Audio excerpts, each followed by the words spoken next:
Just putting this out there before I go through all the usual places where I'm going live. Whoops. But yeah, what's going on? Probably not gonna play too long today. I'll try not to, because I'm really tired. But we'll see. Anyway, hopefully you guys have had a good day today so far. I gotta work tomorrow all day, so I might as well get some +R right now. So let's get to it. Let's see who is streaming. I mean, who's playing.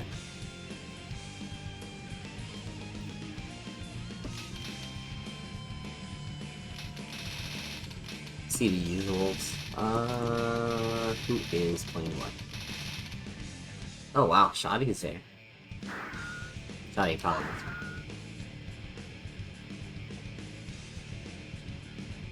Please select your character.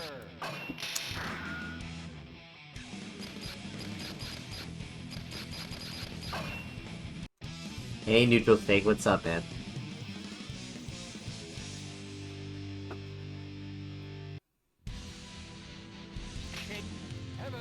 I'm doing alright, Shoddy.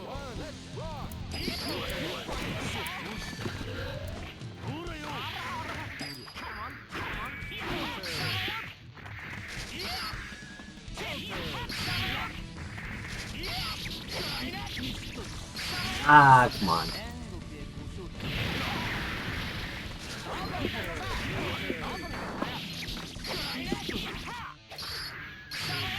Uh-oh.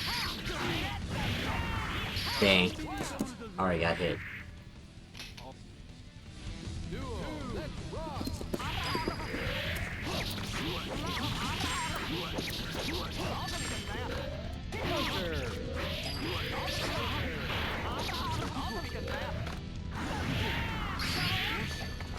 You know, well, Shoddy is free, so...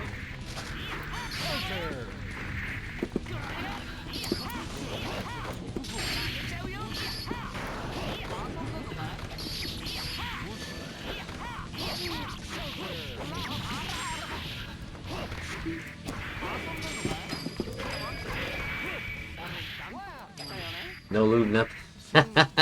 Yeah, why not? Why don't I want to play my worst matchup? Although my true worst match is Potemkin, but that's me. That's a personal problem. I don't mind fighting Axel, really.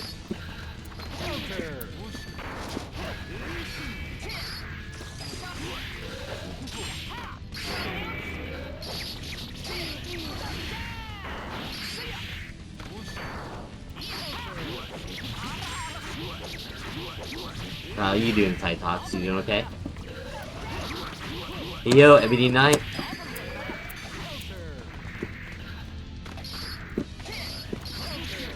Ah, where's my Divine Blade? Ah, that sucks.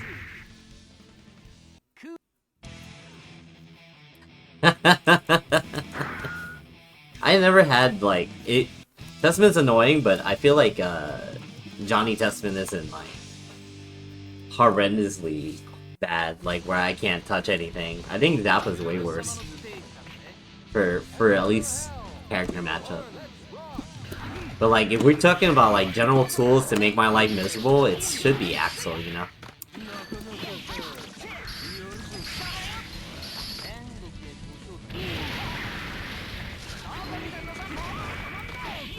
Oh, wow, 2K.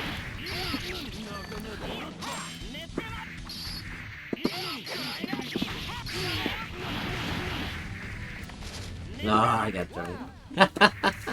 I'm not ready right now.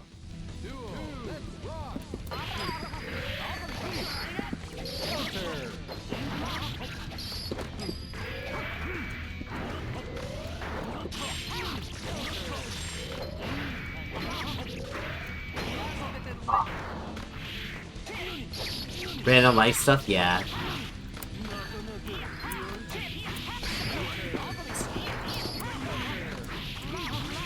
I know how it be. Oh wow, that was pretty good.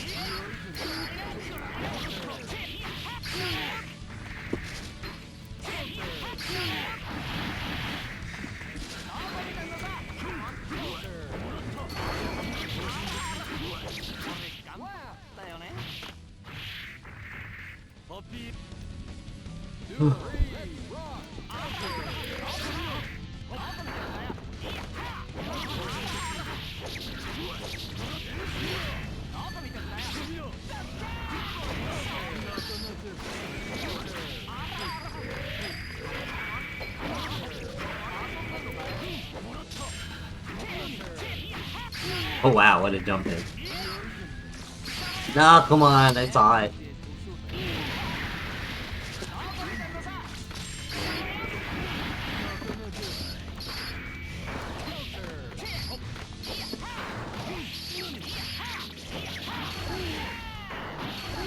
Dokkan.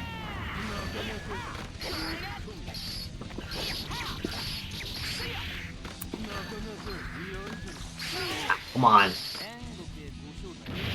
Ugh, that sucks. Like the guessing is not in my favor at that point too.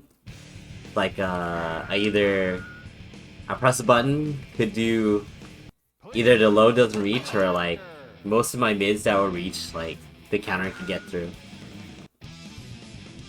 That's good.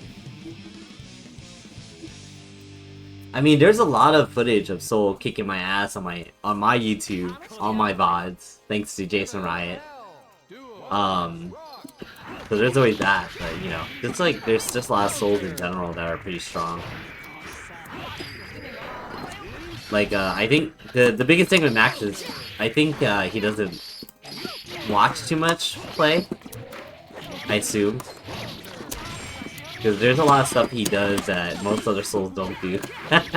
Because for one reason or another. You just gotta work those habits out.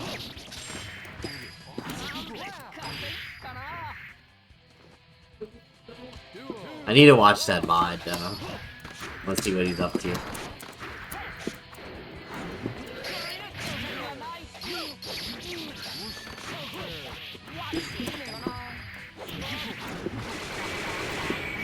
Oh, too far.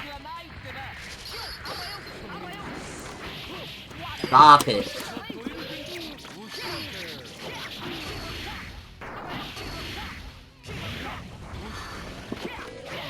Yeah, he has to. No self-respecting soul uses 6H.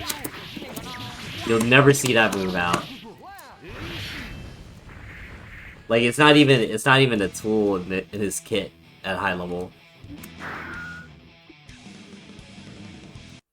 No, not you, Ebony Knight. We're talking about we're talking about Mr. Maximo, the kick streamer. Oh god. He's trying to improve himself. Which is always good. Point. Oh.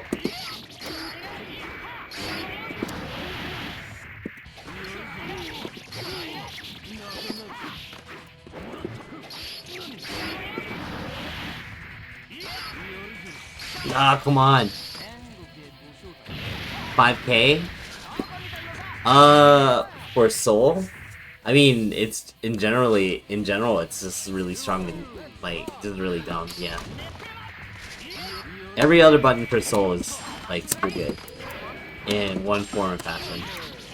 Even, like, R slash. There's a few other things I think he could work on too, but, you know, I don't know. I'm not a Soul player. I shouldn't be, like, putting too much... Ah, man, I'm not thinking anymore. You should be getting advice from Soul mains. Not from me.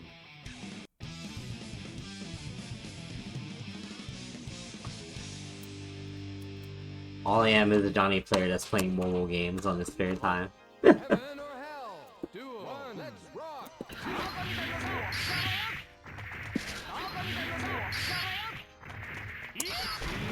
That's right, Mario.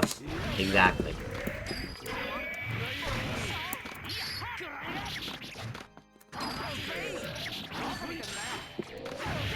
Oh wow.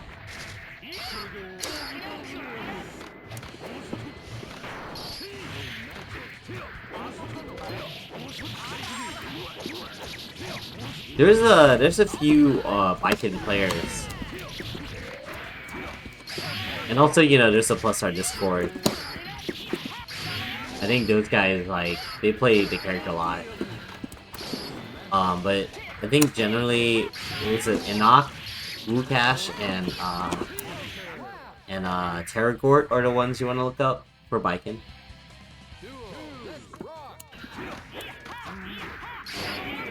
Yeah, like I mentioned, he's got... there's a lot of footage of me losing this soul, so you can look at those if he really wants to. But that player is also really good.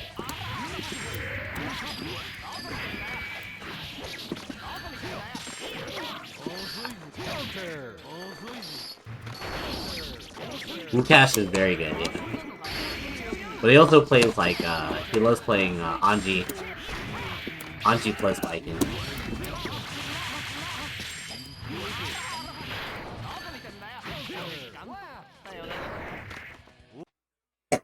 Yo, Zito Zip, what's up?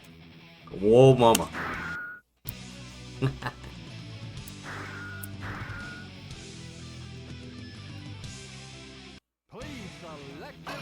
Dang, that sucks. I don't know what it could be. It might depend on... Is it dropping frames offline? Well, I guess it's weird because we're just playing +R online, right? So you wouldn't really know. Offline? There might be something in the game that... Or maybe something in your computer in the background that's making frame drops. Whatever you updated the computer with.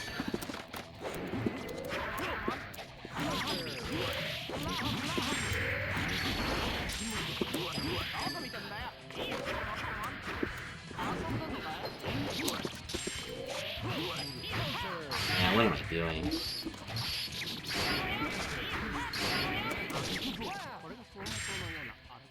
Otherwise I would probably see if, maybe someone else can, like, help you, figure out what's up with your PC.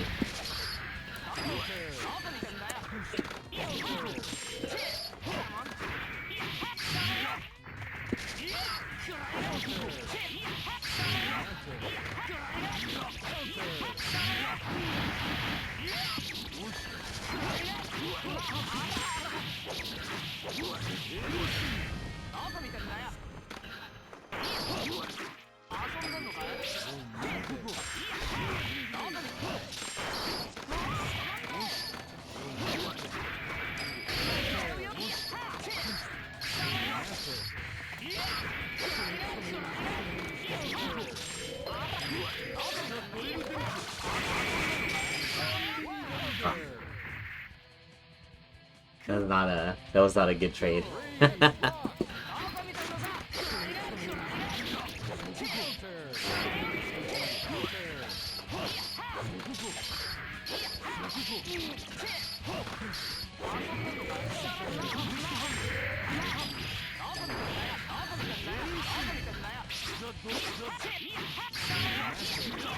No.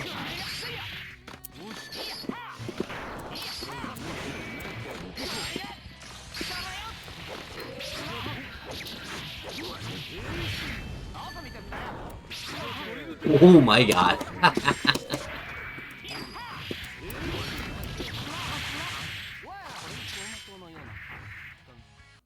6K's got my back.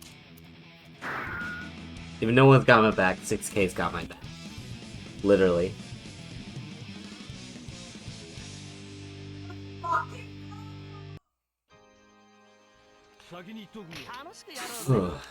Heaven or hell? Duo. Let's rock.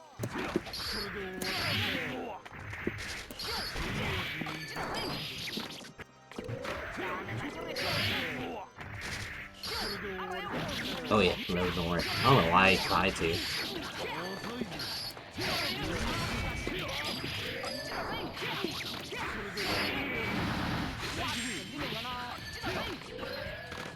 I had a little brain fart there. No!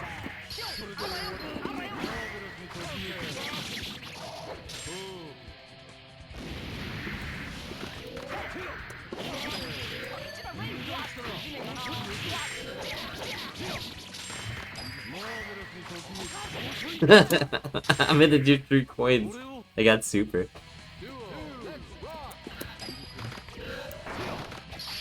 Yeah, for Soul, it's the one you need to do.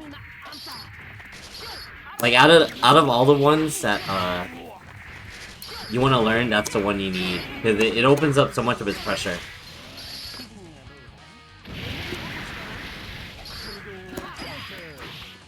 Like Johnny, like for Johnny, he's got the 2 FRCs you need to learn are like his air specials, because that opens up a lot of his game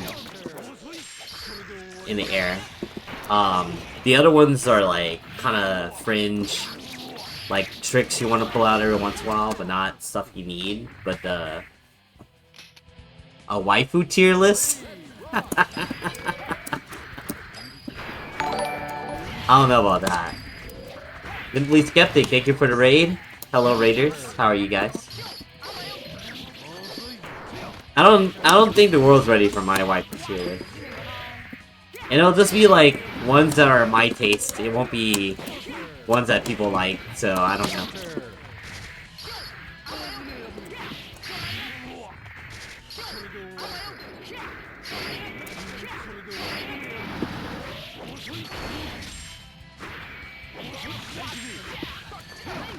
You know you want to burst? Yeah.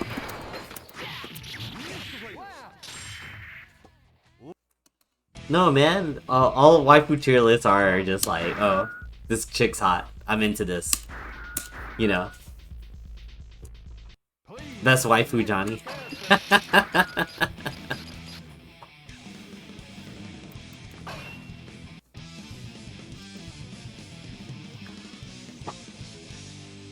Johnny's the one with the waifus. Now I was really bored. Side talk, that's a loaded sentence. Please don't go farther than that. But I was really bored, and you know how in Strive, like the lyrics to like it's supposed to be like the character's themes or whatever.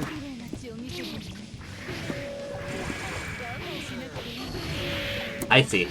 Okay. You gotta have contact with that stuff, Saithan.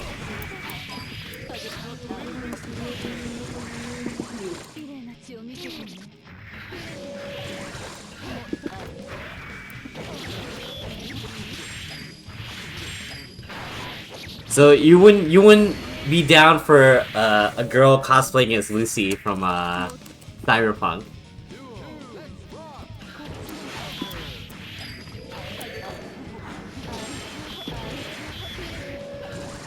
Or how about that, Peachy Milky cosplayer? Okay.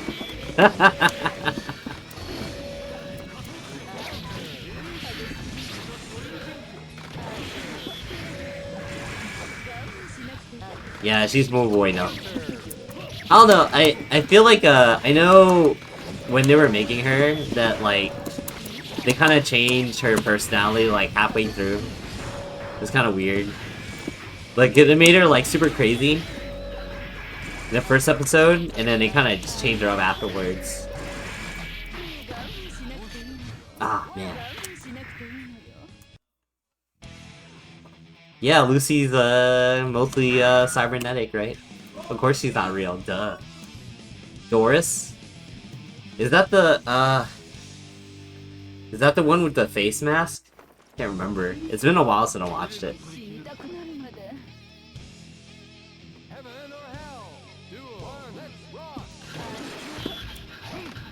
Japanese lady?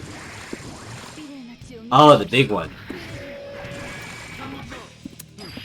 No, I mean like she just stopped doing like the you know, the first episode they had her do like the like notwithstanding the stealing, but like the like when she got on that that cart with them and going down the road. Strong. I'm assuming you mean strong women, Ebony, since you know that would make sense with Vargas.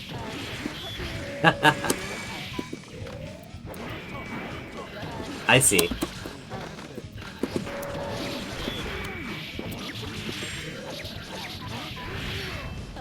Strong. Very strong.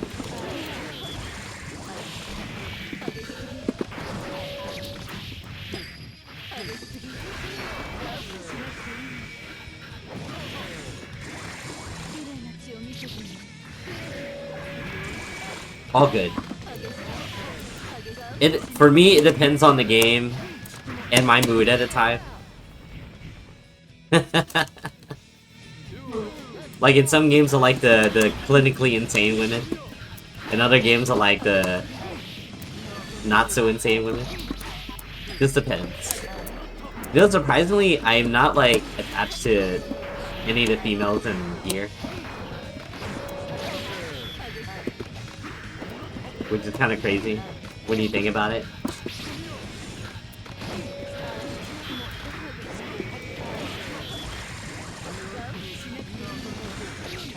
Okay, that's... yeah, he told me he was gonna go to Japan. Ram or Viking? Nah. Like, they're hot, yeah, but like... They're not the spectrum of hot that I like. But also, like, I think it's hot plus personality, you know? I don't really care for them like that. Viking's cool, though. Bridget. I'm a fan of Bridget, but not in that way.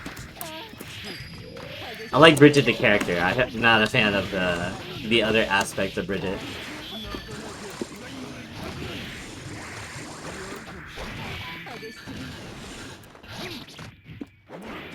Like, if it's strictly girls being hot, it would be like, Millie, Valentine, which would be Arya, right? Valentine from, Guilty Gear 2. Giovanna. I don't know about that one. She falls under, she's hot, but I wouldn't care.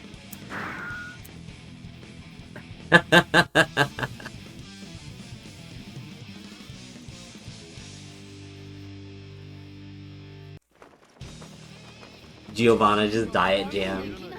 I don't know, she looks thicker than Jam to me, personally, but...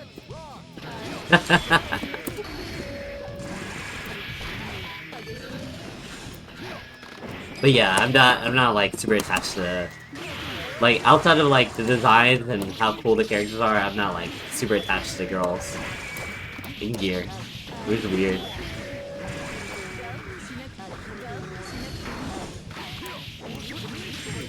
It could just be like the like it's not like I'm just playing them and I'm not attaching myself as like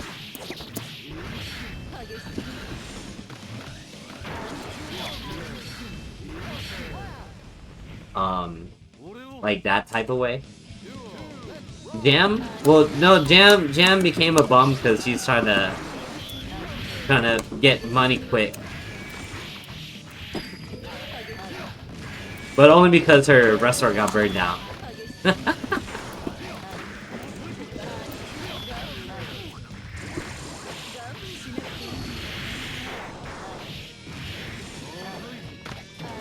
And Millie has a job now.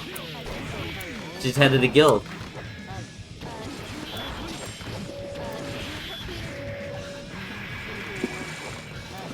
Shit, Johnny's the one without an actual job. He's the one just like stealing shit.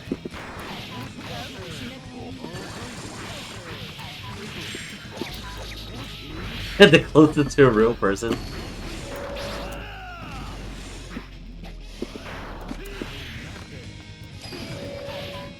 Oh wait.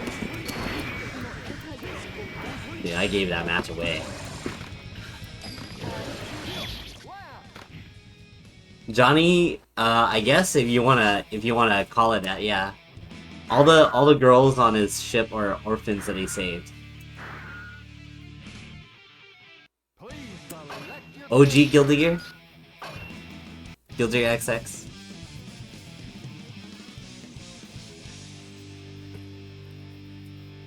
It's cool in the fact that it came out first. But gameplay-wise, it's pretty rough. Rough around the edges. But it's still better than, like, the version before it.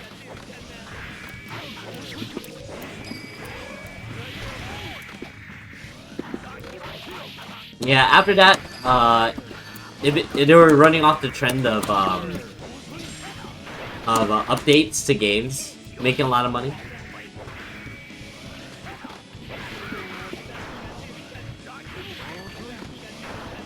Yeah, in Guilty Gear X, we had a miss trap where pretty much like if you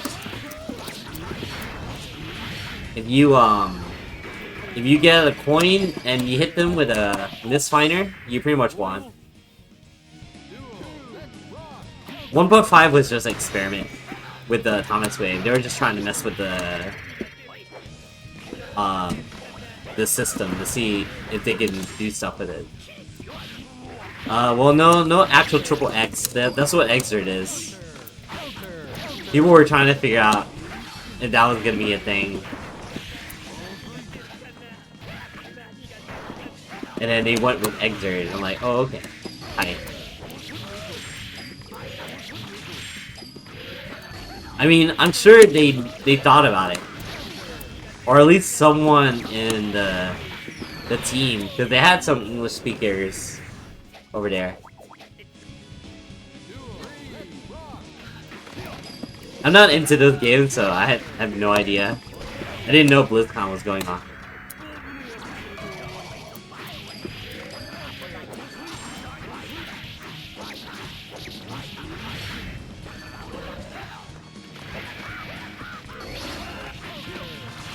I think it's so crazy we got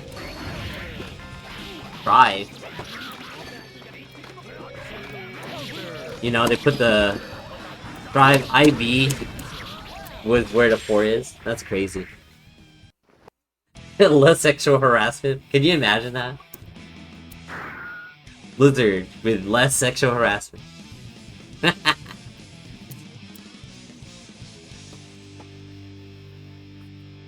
Oh, World of Warcraft? That's cool. See, I banned myself from playing those games because I feel like if I got into them, I probably wouldn't stop playing them. But also, I don't know. I just don't have the attention span for those games.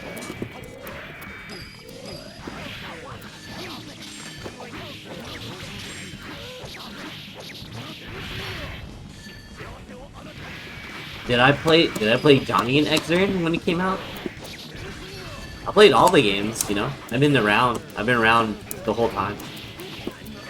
But Johnny wasn't in Xrd right away. He came out in Revelator 1.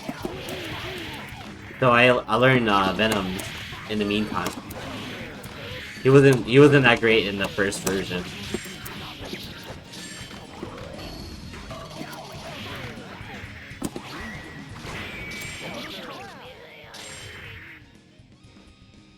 I have a signed copy of Missing Link behind me somewhere. Signed by Daisuke, so yeah. I didn't play it seriously. Well, no one sane played it seriously, but you know, I didn't learn the nonsense in that game. Yeah, no, I play every fighting game I get, like every major fighting game competitively I gave a shot, at least a little bit, up to I think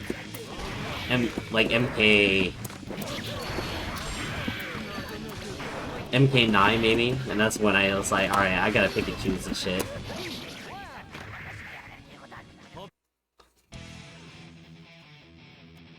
Adventure game? There's no adventure game. But you might be thinking about the MOBA. The strategy game? That's Guilty Gear 2. Yeah. That one has a story. That was when Arc System Works couldn't use any character from Guilty Gear X.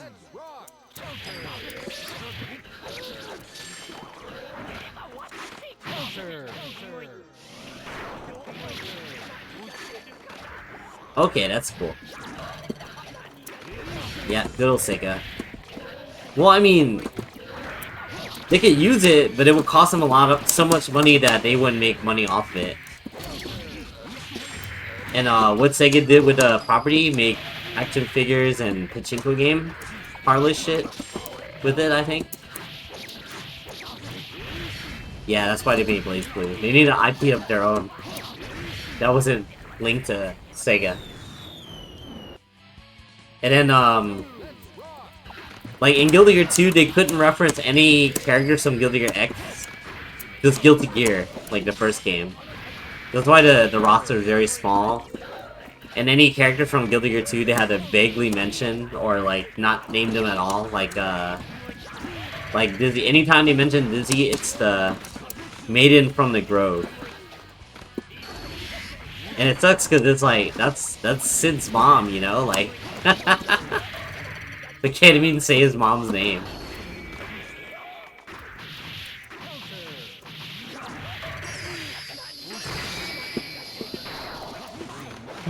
Well, I mean, that's what,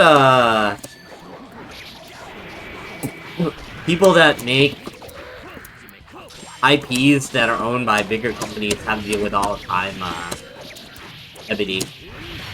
You know? Like, you know, that's what happened with, like, anybody that made Marvel Comics characters, you know?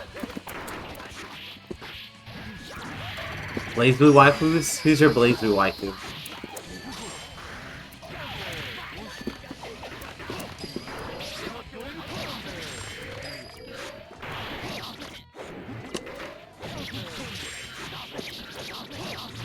Bullet's pretty good.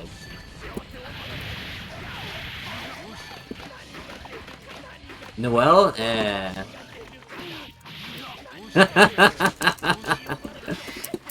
get Makoto.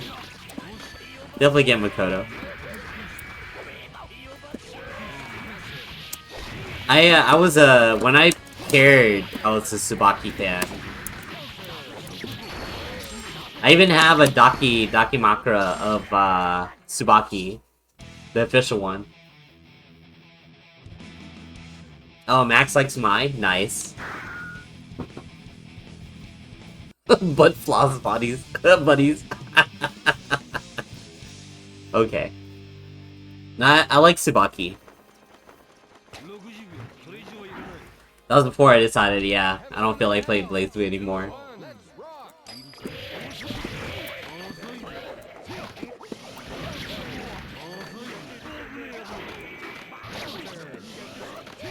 I think the best part is Hakumen having that one move that he named Atsu Tsubaki. Could you imagine having an instant overhead named after you? This is my most important move. It is named after my love, but it's also an instant overhead.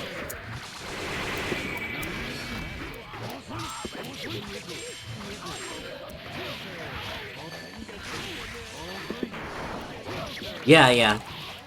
Were you there, Vera?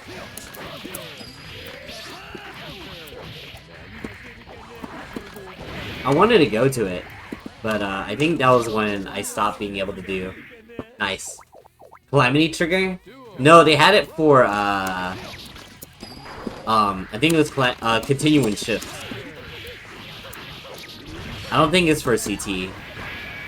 They might have had it for CT, I forget. That would have been a shitty... I think it was for CS or CS2 though.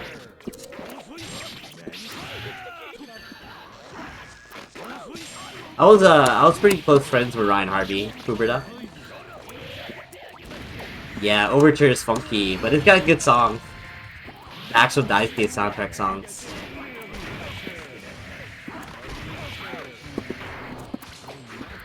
Like Diva, the song Diva is really good, and something the clouds or whatever, Raven's theme in that game is pretty good too.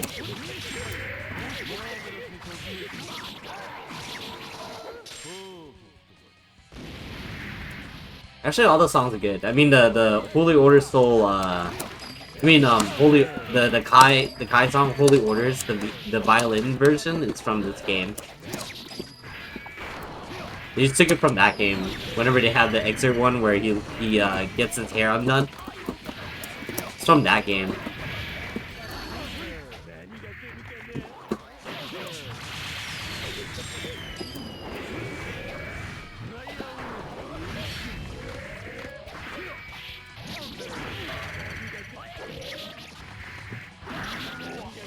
Oh man.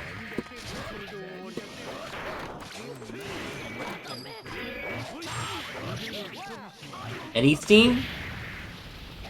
No, I don't think so. Is this Eddie's song sounds a lot more different than like a lot of the other songs in the game. It's not. It's a genre of rock that I'm not attuned to. I mean, I'm not like a big music guy, but I don't know. It's not one of the ones that I like to listen to that much, but it's good, you know. I don't know what your actual taste in music is, but yeah, I mean, there's only like 6 songs, 6 or 7. I mean, like maybe 7 songs that Daisuke actually wrote, and the rest are like this weird RPG style music that someone else wrote. Cause you know, like the actual like character themes, there's only like 6 or 7 units or something that you can play.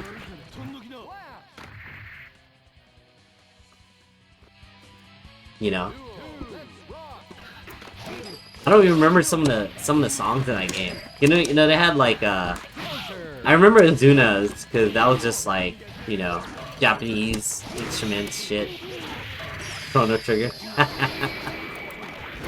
Nah, not. You can't make a discount Chrono Trigger track. Like that's discount a Chrono Trigger for the OST. Like that doesn't. You can't put those words together. It's either not good RPG soundtrack and then Chrono Trigger soundtrack. That dude, Mitsunori Yatsuda, that guy's a god, dude. I like the stuff that he worked on in Xenogears. Oh my god.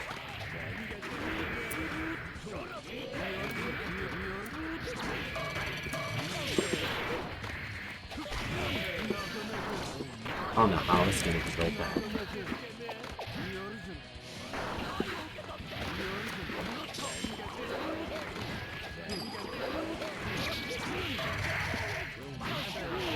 Ooh. Ah, jump D. Okay.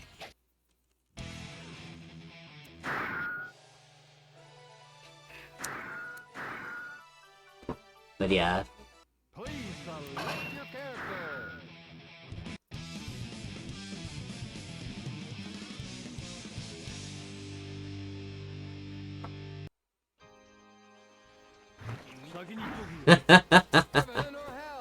He's asking if there's a song that's like that in Guilty Gear 2. Because there's only a few songs in Guilty Gear 2 that are like Daisuke songs. What's up, Sonic?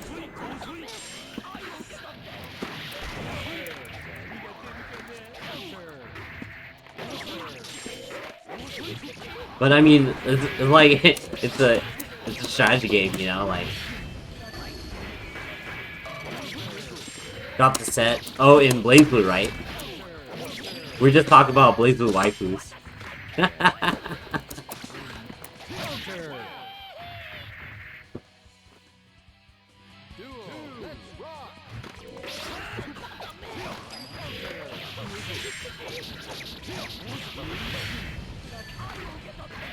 Yeah, we're not gonna go over that thing. Scroll up. I'm joking. I'm a Tsubaki fan. And, you know, everyone else likes everyone else in this thing.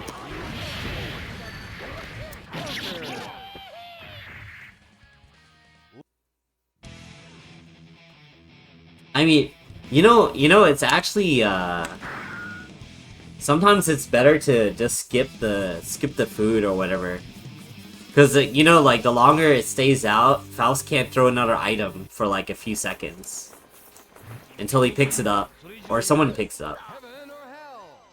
So sometimes just staying around it is like a good idea anyway.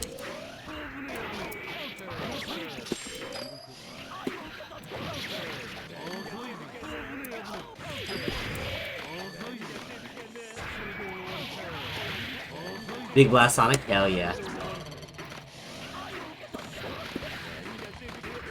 You like Jack and Danny? I didn't like that song too much.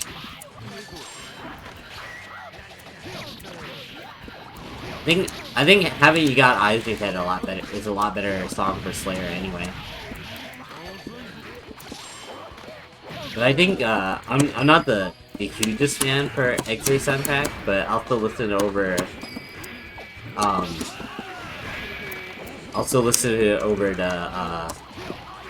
the Strive soundtrack. The sax, yeah.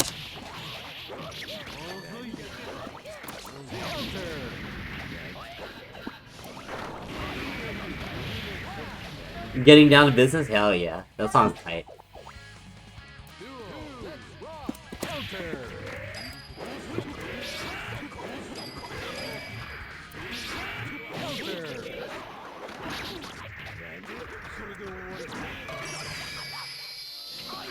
Okay, I thought there was bomb.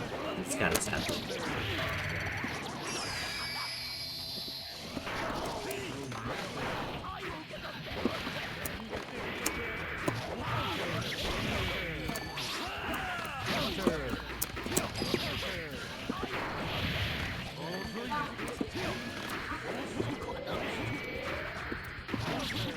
Dang, third? That's some hefty stuff, man. I love all those songs. I put Still in the Dark over, so I think Still in the Dark is like the best song, but I play Existence a lot more because I heard Still in the Dark way too much when I was playing.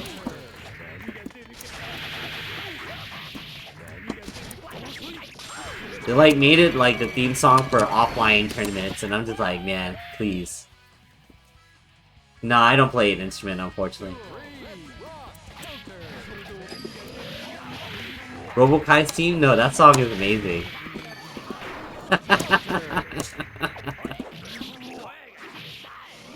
Come on, man. Who doesn't like listening to crickets and factory noises? That's the most metal you can even ask for in a metal soundtrack.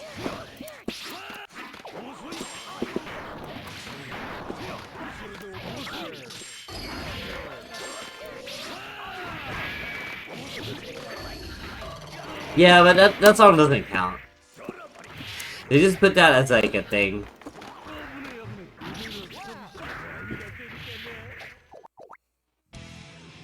Yeah, I love Existence.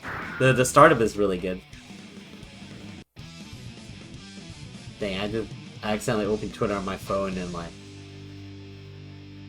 the Milia-ludes like in my face.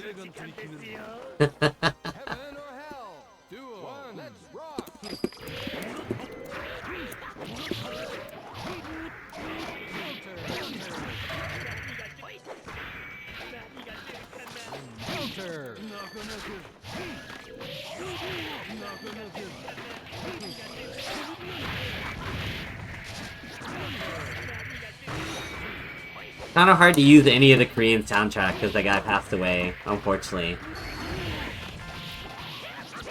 So, there's that.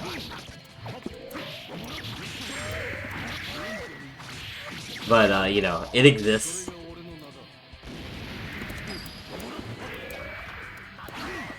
I will not answer that question on stream.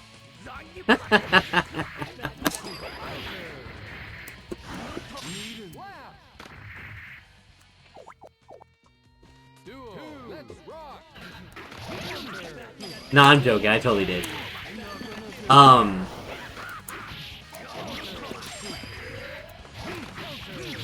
Let's see. But you don't see it, I'll follow the artist, but I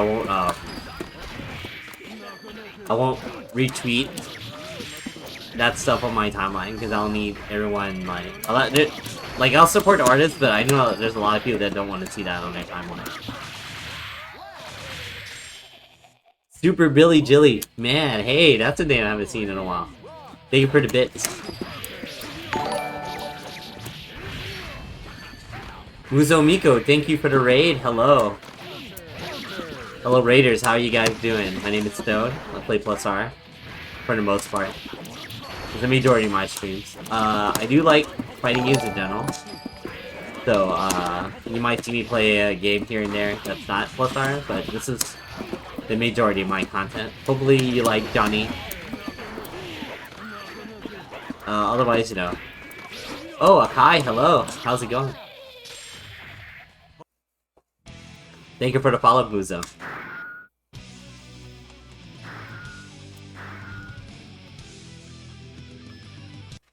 Yeah, +R Johnny? Hell yeah. He's tight. Open lobby, Exert? Okay, yeah. I figured, if you're here, then I figure it's Exert. Not my main preference, but I play it now and then, if people ask. Currently no though, because I don't have space on my hard drive.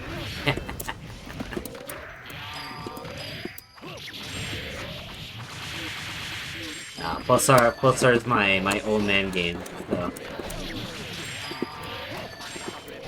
Yeah, Shoddy is from, South America. But it's definitely playable. Strives Johnny song? It's starting to grow on me, but I still am not a big fan of the lyrics. I feel you, Billy Jilly. Hell yeah. We got a lot of May players in my that watch my stream, so you got a lot of other Mays to compete in this stinky, but it's okay. You're the stinkiest one, I think. The other ones are just mean or gorillas.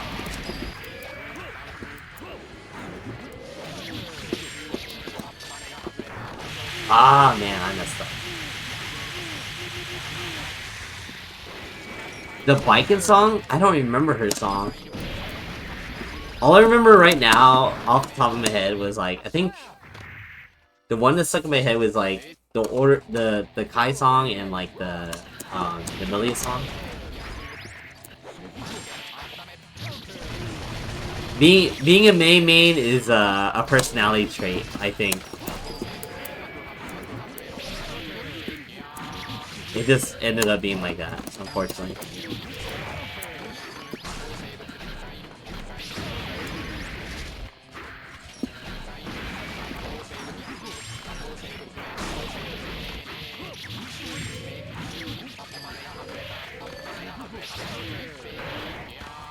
Oh man, I messed up.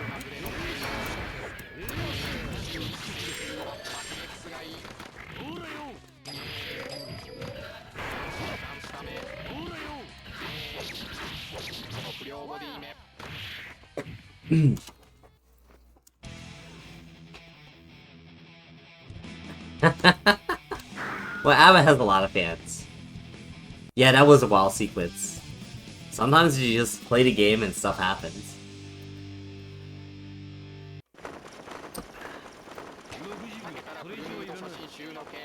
It's how fighting games are, man.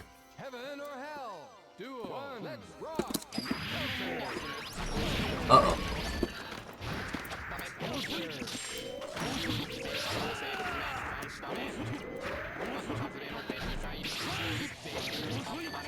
Should have seen a jump there. Woo! Actually 6k through the Steam, that's crazy. How would I buff Johnny in what, this game? I think he's fine.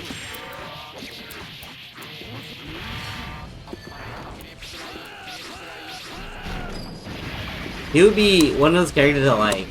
So Johnny has a history of either being too strong or too weak. He's a hard character to balance.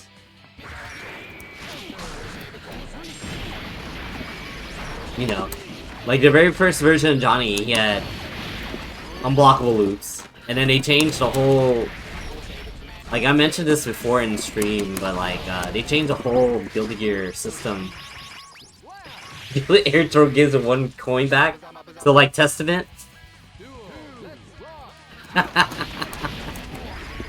You know, Johnny gets points back in Exert in with Treasure Hunt. Imagine you spend a super like that's like Jackhound, and you get 2 points back. So you never run out of points with Donnie. Also, it helps extends combos.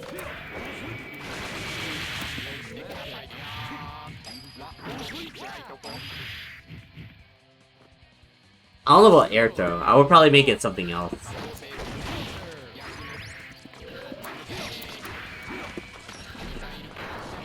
You know, but I don't. You know, Donnie doesn't really need to get coins. The 8 coins that he gets in the game, I think, are way more than enough. Especially considering, you know, things like unblockable loops exist. You can go for that, or you just go for damage like me and just use the rest of the coins for like frame advantage and stuff.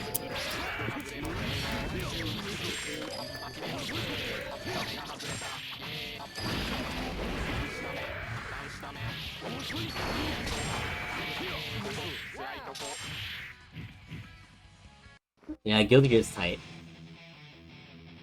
Nascore, hello. Please select your character. That's cool. So are you playing anything else, Billy Jilly? Since I haven't seen you in so long. Heaven or hell? Duel. Let's rock.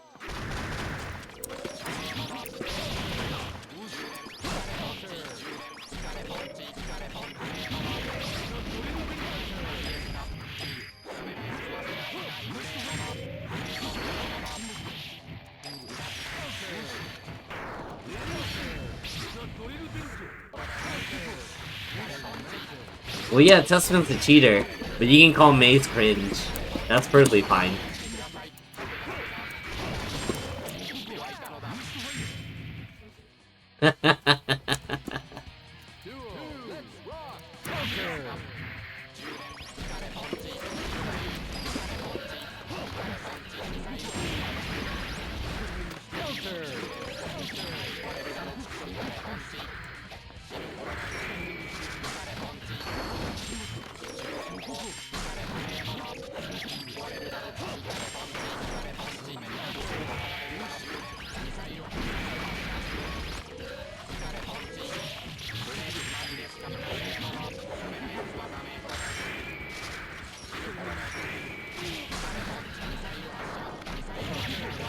I'm waiting to. I think I'll mess this tribe again whenever the next balance patch comes out, which I think is what, December.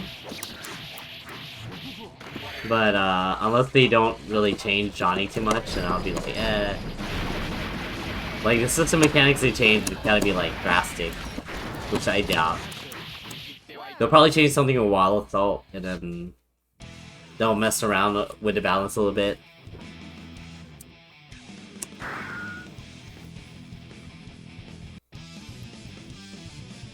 Oh, well, I mean, you know, I give every fighting game a chance, and we didn't know how Strive was gonna be. Like, we played a demo, obviously. Like, I mean, the betas. But we didn't really know how the game was gonna, like, flesh out, you know. Omni-Man, it's okay. It's on MK. Stinky MK. I'm not gonna touch that. Grand Blue Beta I might mess with a little bit. Because I think more characters can be in this beta.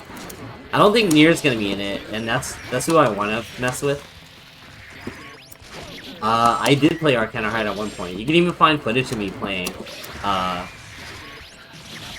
If you look under my name, Ken Masters X on Twitter, I mean on YouTube, it's a match of me playing Multi-Blood and Arcana with just a Wong. Yeah, I play every game though. Yo, Ray Laser, what's up, man? Only the main mains are gonna be stinky. We decided that today.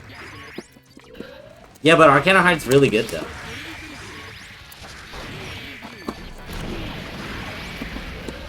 Yeah, I put Justin in losers and then he left the tournament after that.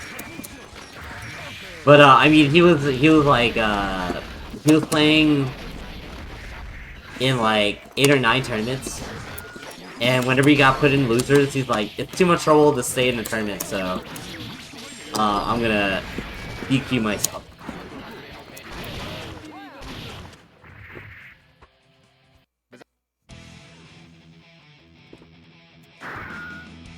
Arcana Heart is fun. It just sucks that there's no rollback. It's probably one of the deepest fighting game systems out there right now.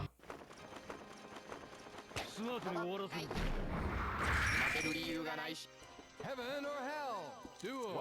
But people aren't ready for that, you know. They're too stuck on like the aesthetic. If people actually just cared about gameplay, they'd try that game out, but you know, whatever. Nigel vs Justin. I mean, they played in Street Fighter 6 in whenever Justin was in Thailand, I think. They played Death Play.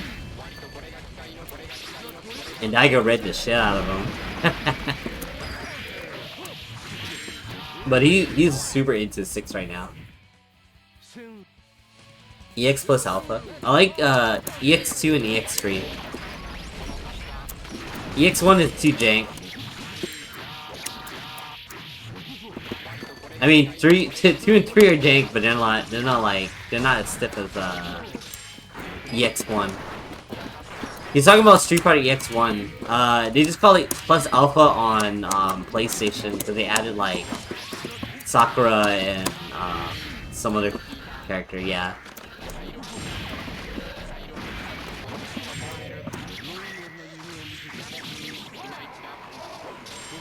Yeah, I mean, most people just call it Street Fighter EX or EX1.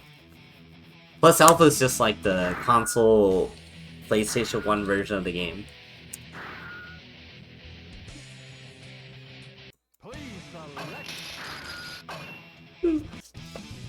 Yeah, well, Alpha or Street Fighter Alpha? I mean, are we going from EX or Alpha? And also, like, Alpha 1, Alpha 2, and Alpha 3 are very different games.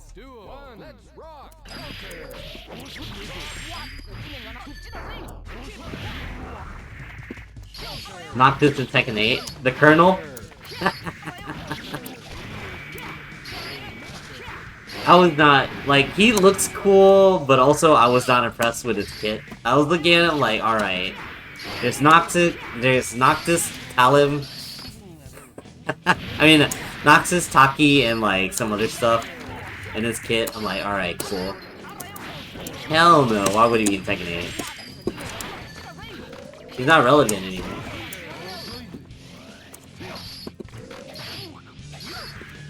Sakura's in Alpha 2. But yeah, I mean, like,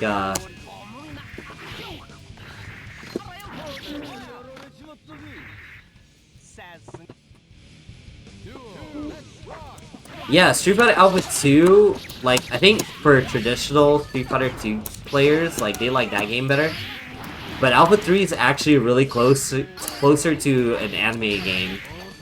Because there's, like, air teching and, juggles and stuff. And also, like, pressing buttons to reduce damage slightly, which is, like, a thing in, Multi-Blood. You know? Alpha 3 is a very progressive game, but also has Infinite, which, like, pretty rough to deal with if you're not, like, into degenerate games like that.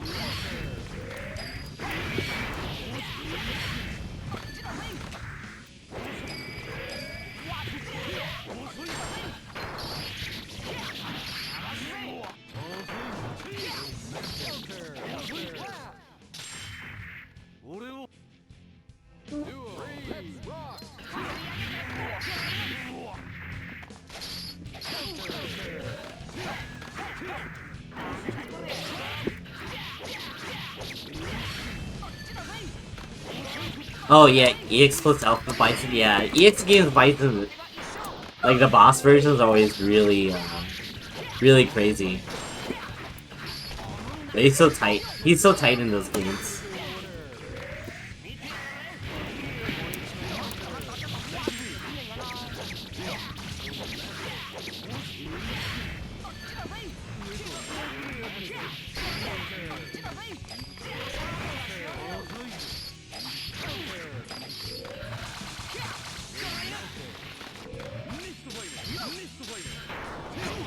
Oh no. Hell yeah.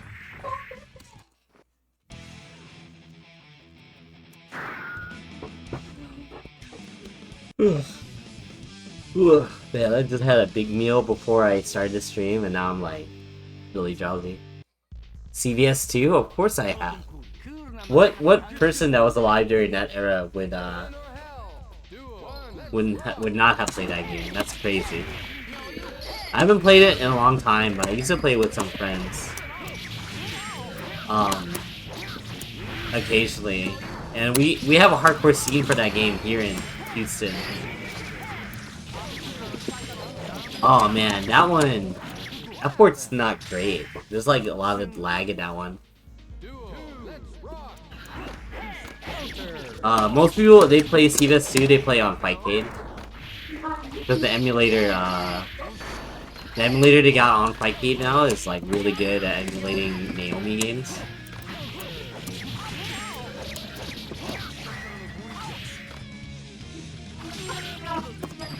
Yeah, it's really bad.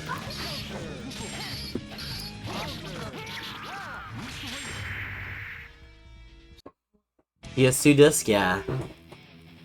When people run tournaments before, they used to run it on that. I mean, Sagat and Blanca are very strong characters, but like a lot of the good players, they can play a lot of different characters too. They don't just have Blanca and Sagat in the back.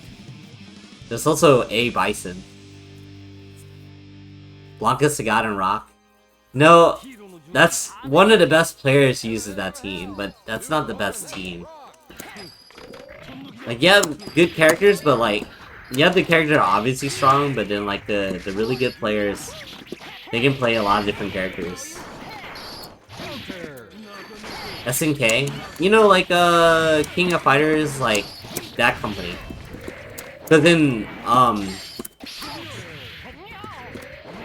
King of Fighters, Samurai Showdown, all those games. Cause like back in the day, they were the biggest rivals to Capcom. Cause a couple of people after Street Fighter 2 left Capcom to SNK. And they made a bunch of games that emphasized a couple of things they wanted to do with Street Fighter 2, but they couldn't because, you know, it was Street Fighter 2. But they put their own spin on stuff like that.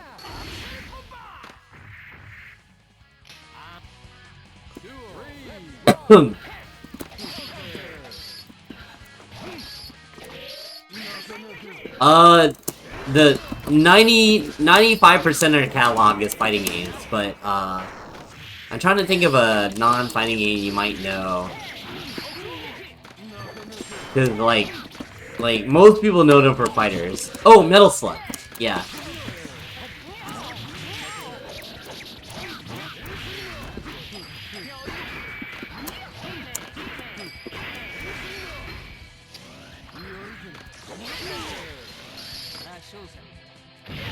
Yeah. So. But yeah, like they were Capcom's big fighting game rival because that was, you know, that was a hot thing in the arcades back then.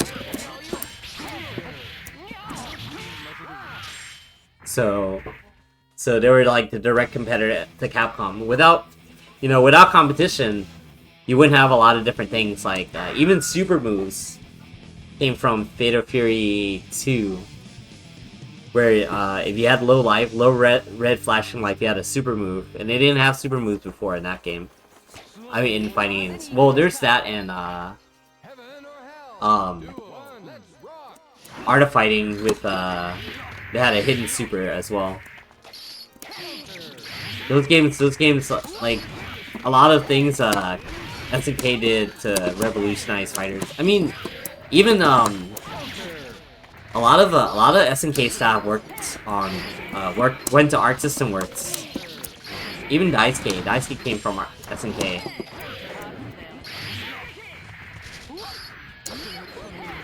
We could if you want.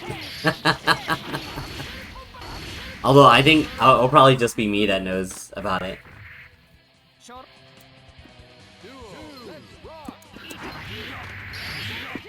Harada? I don't remember Harada's history, unfortunately. I just know him working at Namco. And then, like, being forced to do Idol Master stuff for a while.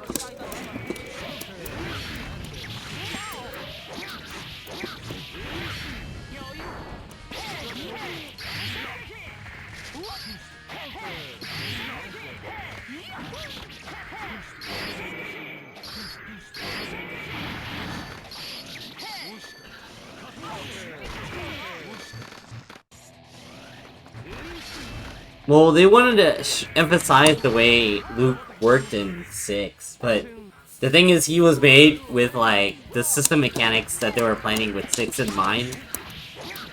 So, like, putting a character like Luke without parry and drive impact and stuff like that is kind of messed up. And they were trying to make him, like, the MC, you know. And like an MC, no one wants to admit they play him, unless they're trying to win money.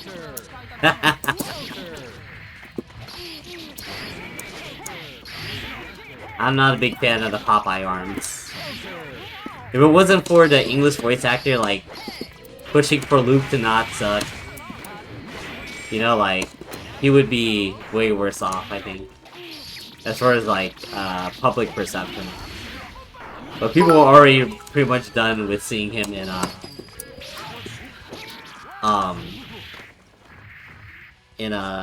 Street Fighter V when he was winning everything.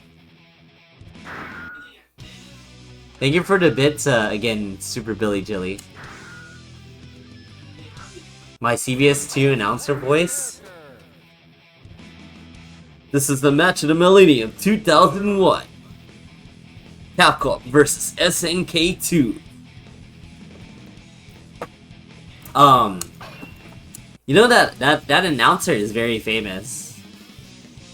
The last thing he did, video game wise, was being an announcer for KOF 15.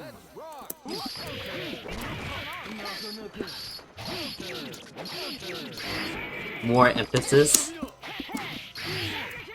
I'm trying to remember his name too. I can't remember. It's like Max something. But he's a very famous I think he does what is it? I think he does news reporting as well. He's like a foreigner in Japan. But he does a lot of like voice acting. I mean announcing and stuff like that for games and shows. Give me a sec. I'm trying to remember quotes from CBS 2. This is gonna be a match you're gonna remember. Fight!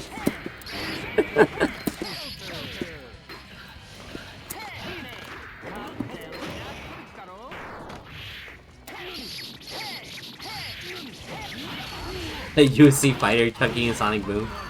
It can't be as funny as the guy that did like that threw the Pokeball after he beat someone. That guy was tight.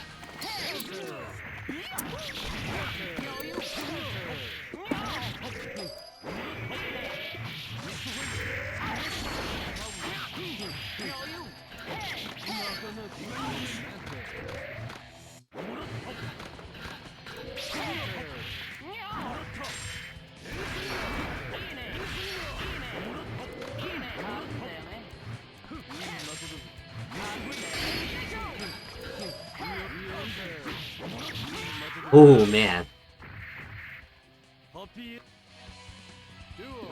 Luke definitely uses TikTok, yeah.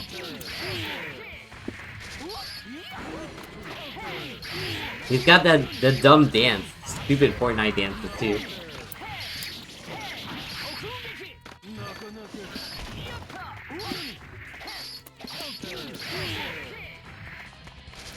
Ah, dang! I got axled. It is what it is. Making sure my dogs aren't like tripping out. Yeah, he got me. Whew.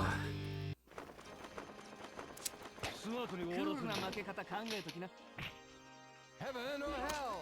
Duel. Street Fighter 5 had like really different I heard they had different teams working on models.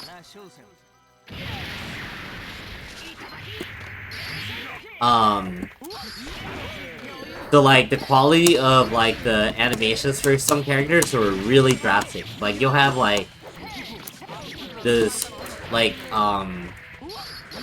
some of the stuff like say the non-DLC characters. I think like say Charlie to like Ryu and Ken and stuff, and then like Sakura animations look really funky, but then you get like Minot, which is muy bueno. I think it was outsourced. I don't know. I don't remember who did what. I don't know if that all of that particular information is public. Usually I'm on top of that stuff, but I'm not like super invested in 5. I tried to get into it in the beginning, and like I had a lot of friends. I had a couple of friends that worked on the strategy guide that came out a long time ago. Too, because they were part of they were always doing like heavy strategy guide writers, making a lot of money for it.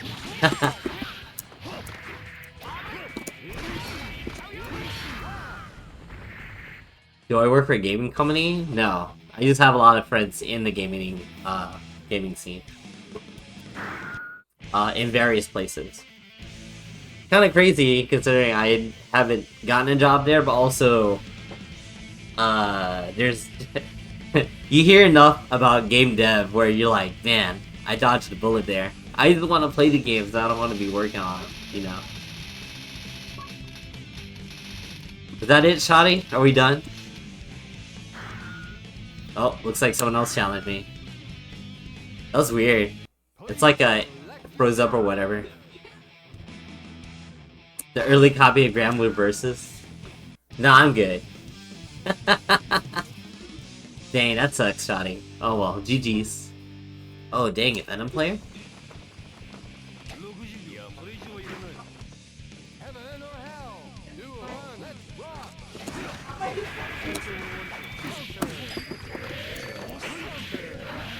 I know, right? Like, there's so many like horror stories of game dev. And like, there's so many people that are like uninformed about making games. They're like, hey, why isn't so and so coming out? Why isn't this game cost this much? Etc. etc. And you're like, man, you just don't know, bro.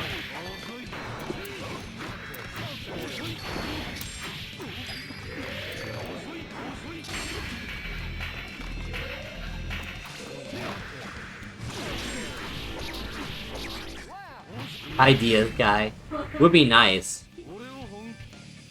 I wouldn't mind helping out, but like I don't know enough of like any of the creative process of game development.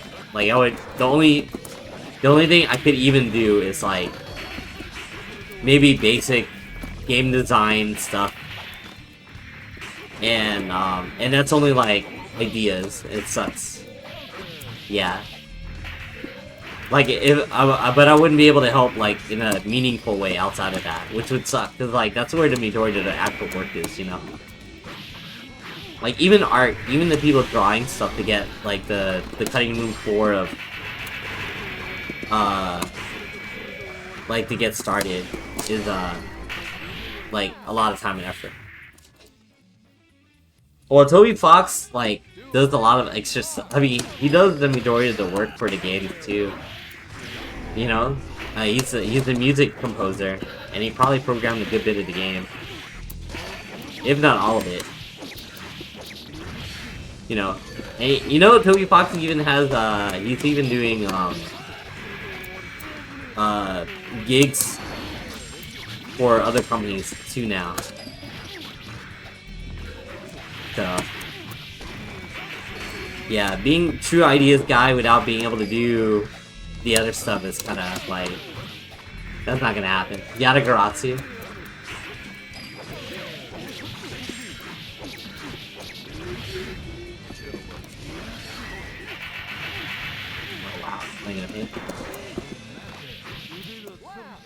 I don't know what I wanted to do falling down there. I probably could have did another Kill a Joker or something coming down. Yeah, I sold it. Yeah. Well, I'm really glad, at least with Project L, that a lot of fighting game people are on the team.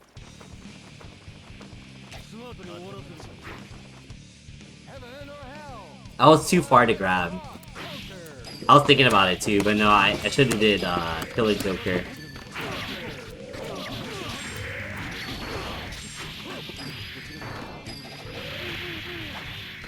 Yeah, ideas guys are worse. Like, unless they know what you go through as like programming, like they're like the worst because they're like, oh, just do it. It should be easy, right?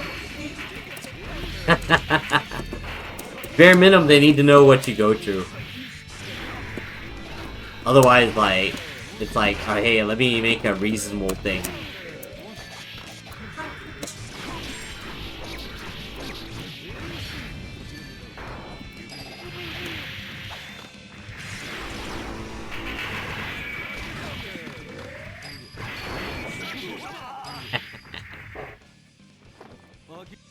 Yeah, I mean, but the thing is, it takes a long time before you actually, like the game you're making. Like, I remember playing betas of fighting games before they came out, and, like, they felt, like, so bad. And then when the game came out, I was like, oh, this is what happens when all the polished stuff gets done. ggac+RC, yeah. Most people can't react to it.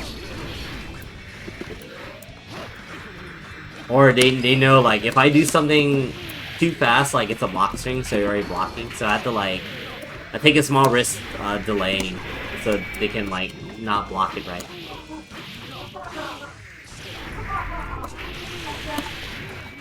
Yeah, I actually know a few people, well, I know at least one person I worked on the Spider-Man games. But also, oh man, I didn't realize that at level 2. Hell yeah, I'll do that. But also, if you don't know, Fiend works at Marvel Studios nowadays. The gaming division. That's where he went to after working on Street Fighter and at Capcom and stuff. Street Fighter Marvel Infinite. He skedaddled all over to Marvel. I talked to him too. Well, he actually, I mean, he did work on Spider-Man, but also, like, he's, like, the overseer for a lot of properties from Marvel. Marvel games. Like, he's also in charge of, Marvel Snap, if you tried that game out. I've only heard good things about it. Not that, wow, man. Okay. Can't believe, alright, Extreme Sonic. Fiend. Fiend is a player about, he's I think he's actually older than me. But, he's one of the who's in fighting games. Back in the day.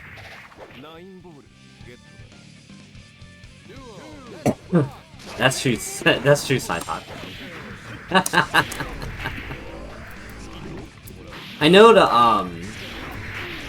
at least I know, the team at, Iron Galaxy with Keats in them whenever they work on Killer Instinct. Like, he actually knows how to program and do all that cool stuff. Okay, Whip 13? Hell yeah. It's super crazy that he plays those games. Like, it was weird that I heard he played it, because, you know, everyone just knows him as a Capcom fighting game player, but, I mean, he did play Guilty Gear at one point.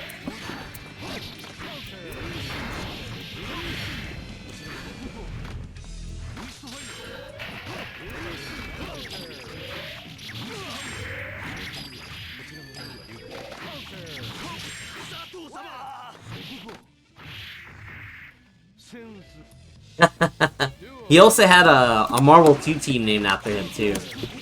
Can't remember who he used other than I think Iron Man. And then yeah, there's a very famous clip of Vanilla Marvel 3 that he was a part of.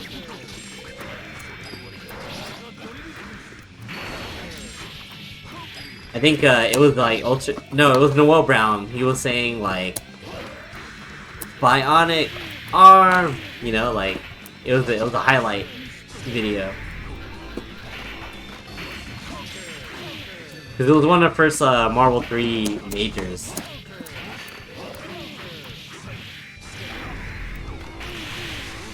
Yeah, it's okay. Is the Strive arc over? I haven't touched it in a while. But I'm sure I'll get sucked into playing it again one of these days. Yeah, it lasted it was a long 4 days. It was about to be 5, then I played the game, then I put in +R. I was like, man, whoops. Dang, I want to play him again, but...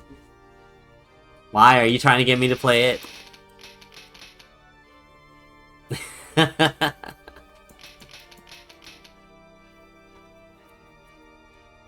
That's what we call big damage. Let's see. See who else? Oh, Saturday Night, man. I haven't seen him in so long too. I think he's from Southeast Asia. Bella Lugosi's 2D. More people to play. I mean, people play Strive though. It's not like there's nobody playing Strive.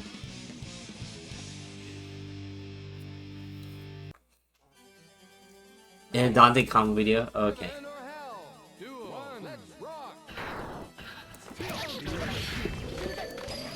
Yeah, they only care about like the the guy. I mean, the game looking cool or whatever, and like the game costing like $60 and no more than $60. Yeah, no problem, Super Billy Jilly. We're cool. We just chillin'.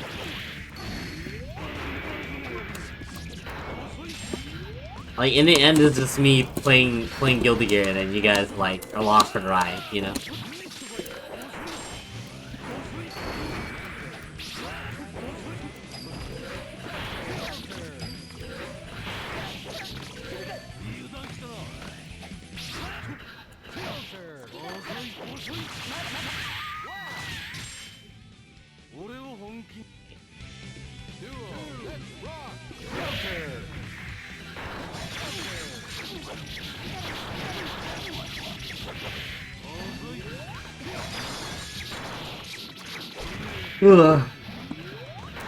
Yeah.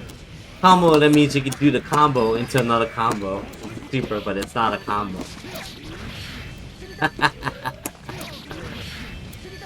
I am so glad that like that's not like a big thing in Marvel anymore. When Vanilla 3 had a DAC glitch as like the meta, the game got really stale. Because I mean, even though a lot of characters could use it.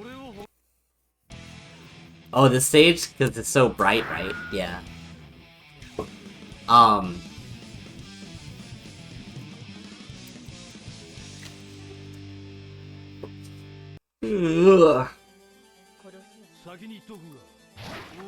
I don't hate it, but I get it.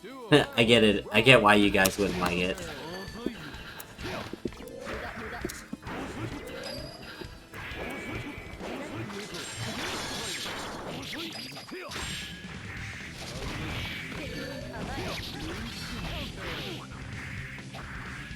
Cytox does a little bit of programming here and there.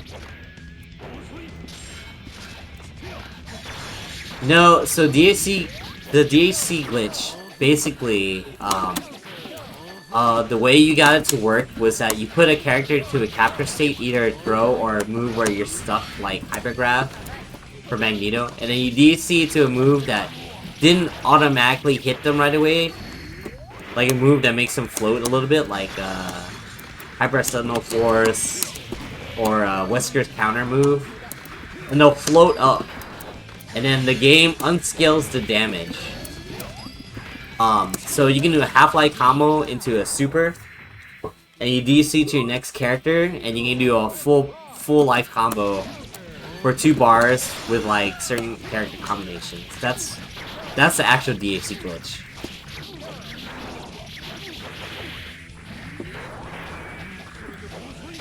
Yeah. So, like, a variant of the glitch is still there, like, the effect of characters floating up is still there, but the scaling is not there anymore. The unscaling is not there anymore. It scales properly. You can still do the combos after the way they flip. But yeah, I didn't like that arc. It was very stale. Like, if Ultimate didn't come out the time it did, I would have been, like, really bored of Marvel 3.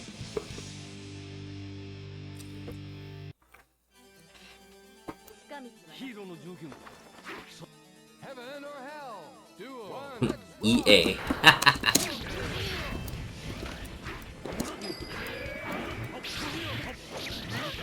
I had a few friends that worked for EA. When it's Marvel 4, I don't know. The closest thing we're gonna get is the League Fighter. And that's just gonna be New Age Marvel, I think. But actual proper Marvel 4 from like Capcom, nah. They like and they hate it, because they're stuck in game testing. Because where I used to live, there's a lot of they always hire for game dev. I mean for game testing. And, you know, like after they're done, game testers are gone. Like unless they keep a few people after they're done. If they're really good at finding glitches and bugs or whatever, most of the time they let people go after the game's like tested enough.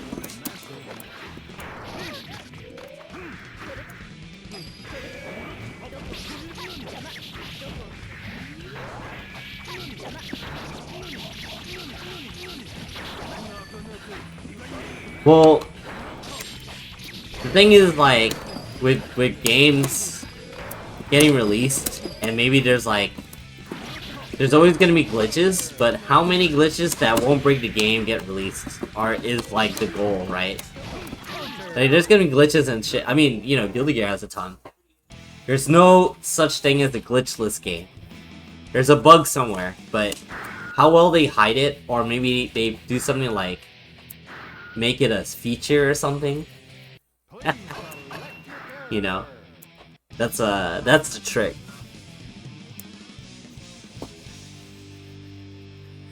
That's tight. You know, they usually Sony has like really heavy testing. Well, like all the game companies, I think they have really good testing where like if the game could like crash your game in any way, they won't let you release the game.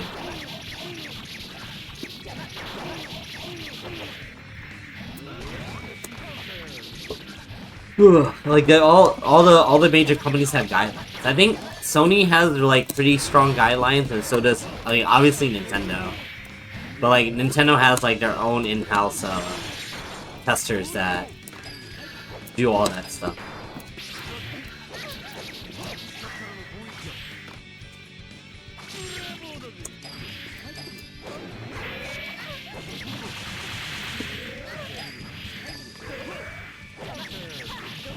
Dang, I went too hard.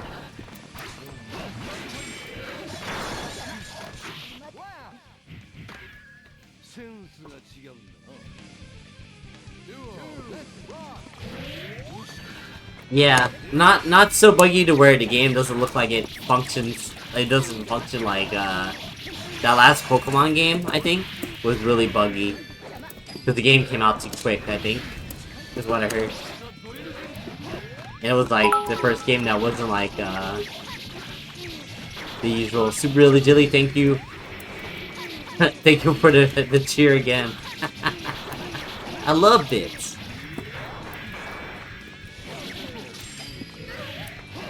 CVS 3.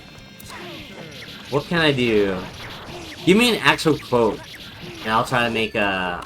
I'll try to say something, because, you know, CVS 3 doesn't actually exist, but, you know, we want it to exist, right? This is gonna be a match you're gonna remember. No, that's not right. Get rocket, baby. Okay.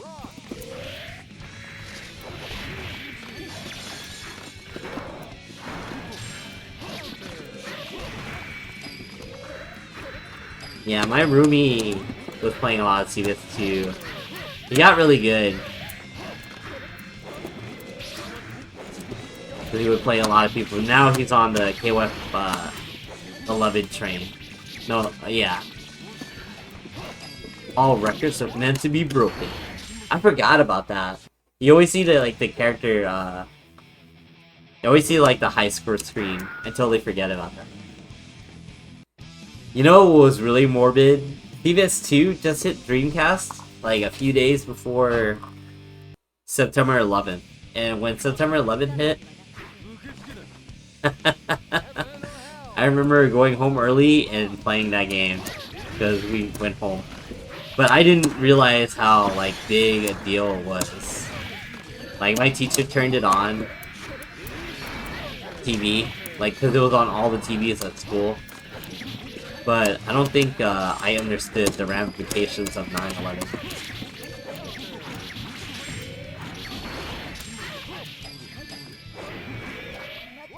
Yeah, was it? Yeah, 2001. I was in 11th grade.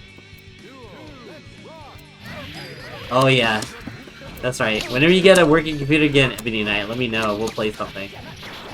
Whatever you want. You just gotta make a computer that's not dying on you.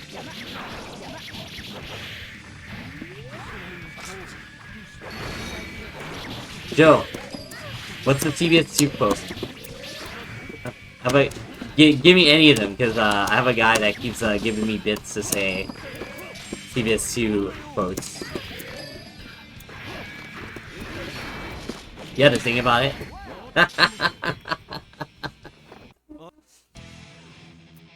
Get rockin', baby.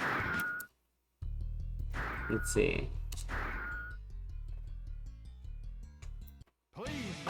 This is gonna be a match you're gonna remember.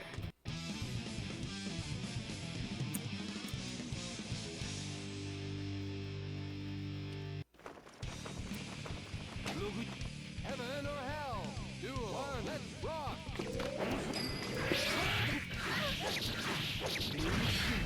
Well, when I tell him, that would be a long amount of stuff that is very private, so I won't be telling you that.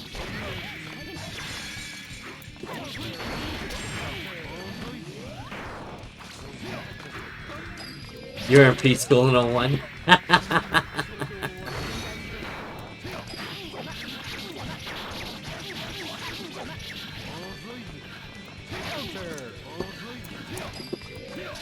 Although I think I was playing, might have been playing Guilty Gear XX during, was that 01? Yeah, Guilty Gear was, yeah, Guilty Gear came out. I was playing XX during high school, that's right. That's right. Oh, it wasn't like 02 or whatever.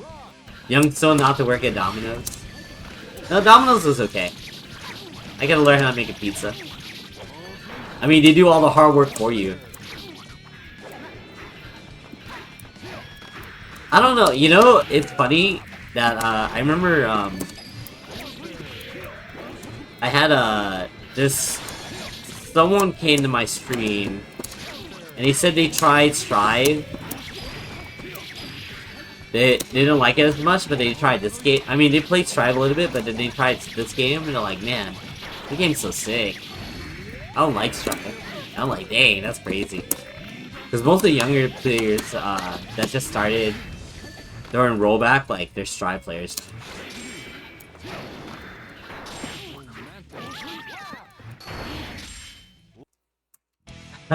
Dozing, what's up? Yeah, beside Youngstone, I didn't do dominoes until I was in my mid-20s, I think. Zappa versus Dizzy. Heaven or hell. 2, 1, let's rock.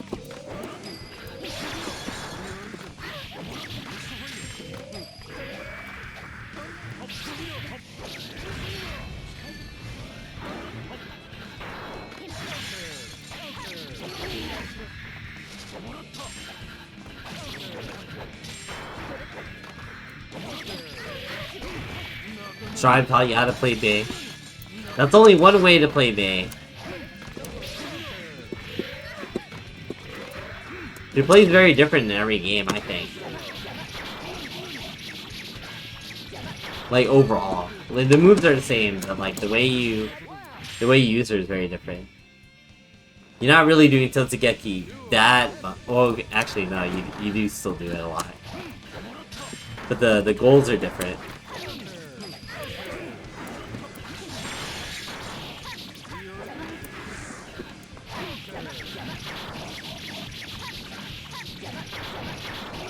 You should totally play Doc Stalkers. It's so fast.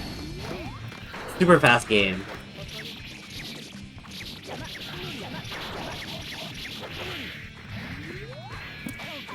Ugh, it was very rare to see this at arcade in the US, because it was during like the dark ages of fighting games. Like after CVS 2, you didn't really like, unless you were playing, unless you were like the type that were really into like the dance games, and like whatever.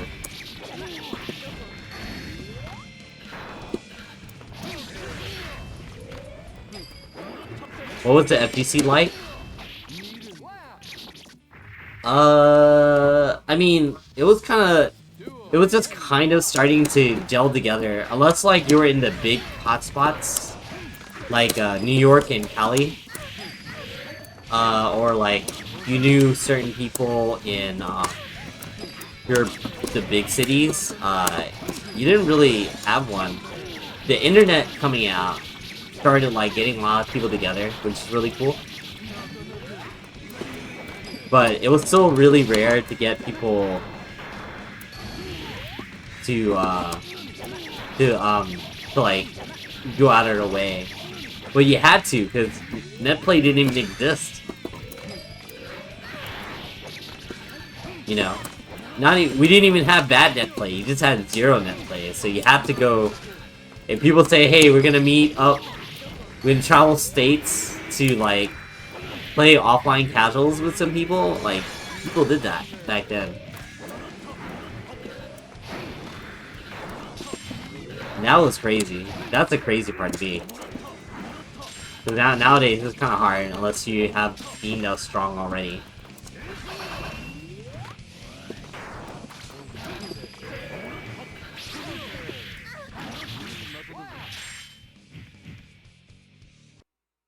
Oh, you know, I might have just skipped over that, because my PC was shit, so...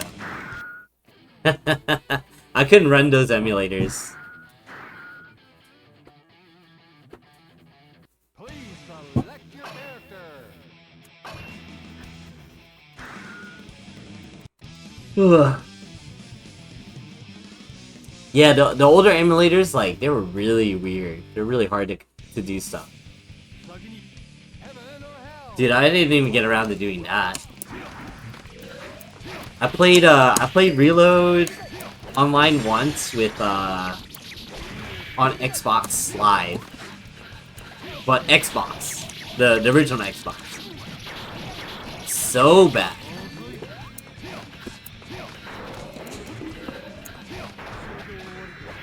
Like, I managed to play with one guy. I was playing in my friend's house who had, like, a bunch of games. And I tried.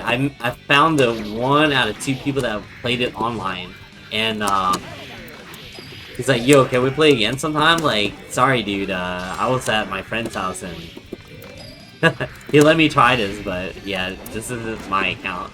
He's like, "Dang." I find one guy that I can play with, and he doesn't even own this game.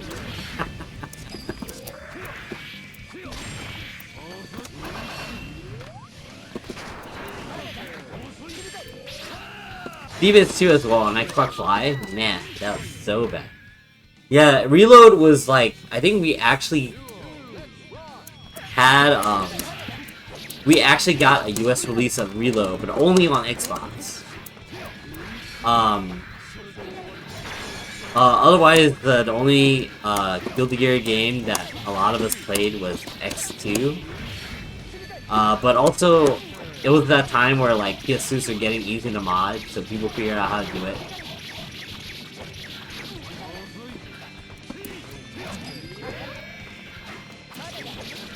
So some people had, like, a mod chip, and they started figuring out ways to mod the system without needing a mod chip. Just change the...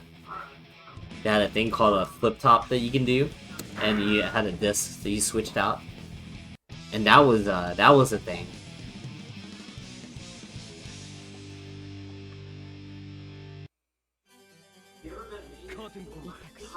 Yeah. It's amazing now how everything's, like, convenient now.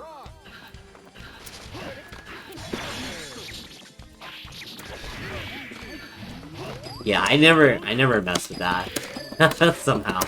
I actually had offline people to play with. But it got to a point where, like, I think it was just me playing it. I was the one traveling to events for the game in my region.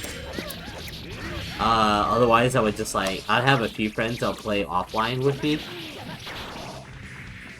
But a lot of times I had to be the one to drive them to my house to play. I'm like, hey, you want to play Guilty Gear? Let's go to my house. And can you drive? No, I don't have a car. All right, I guess you come along. Like, come on. I drive everybody, and then I drove them back home.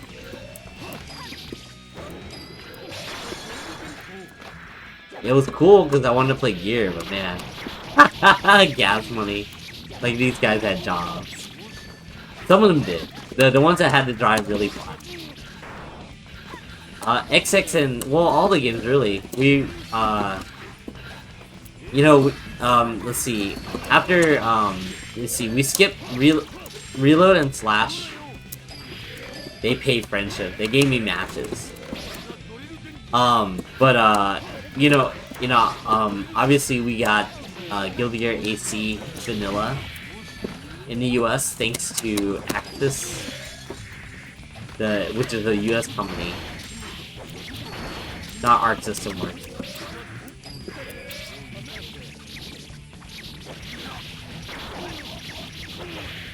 Bumping initial D. I did that once or twice. It was pretty funny.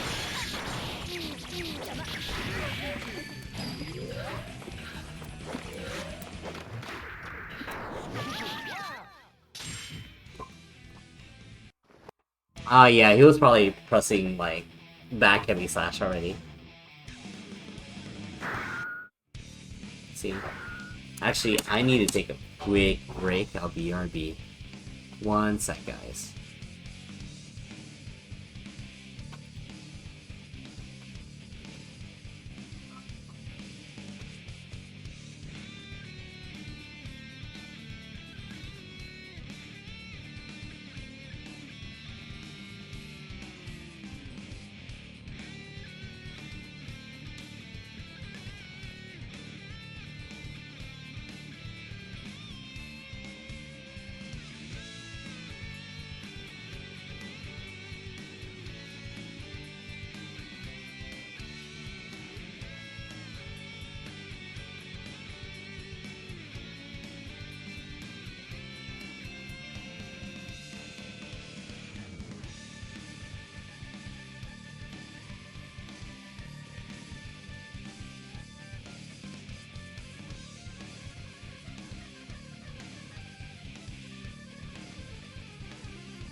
Okay, I'm back.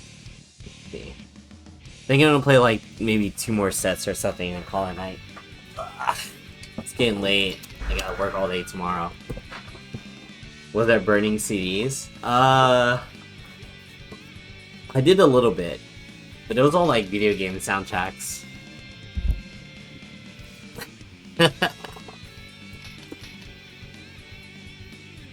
And then like luckily, eventually like, I think I got an iPod.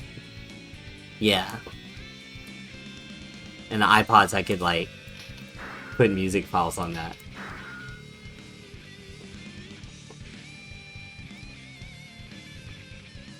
Please select your character. Well, still most of the music I listen to is like video game music, so.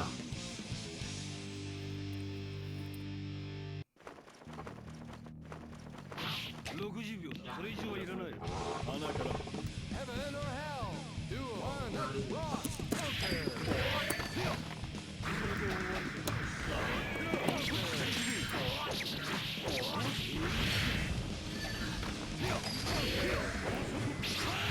Yeah, right? I mean, it was just like lucky that we figured out about MP3s and like piracy and stuff like that.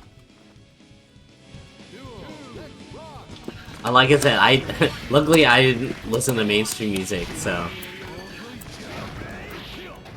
I wasn't part of the crowd buying music CDs to listen to.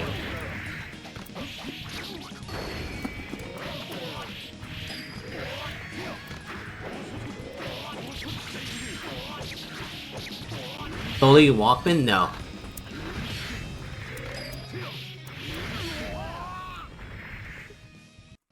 I did remember having a CD player. A portable CD player, but no, most of the time I didn't really listen to stuff like that. Yeah.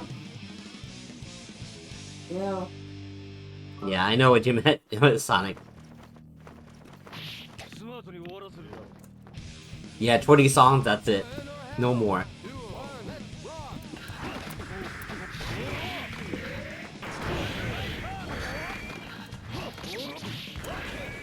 I don't miss 56K internet. That shit sucked dick.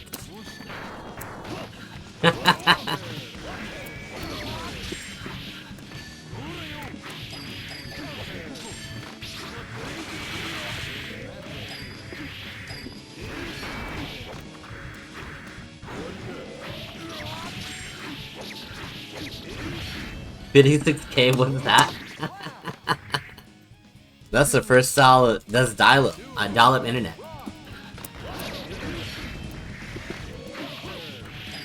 So imagine internet speed so slow that it took, man, how much is to download 40, I think 40 or 60 megs, it took 2 hours.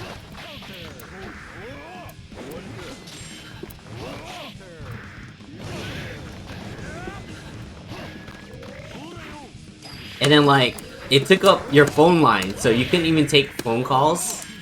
It was before cell phones. So you couldn't even take,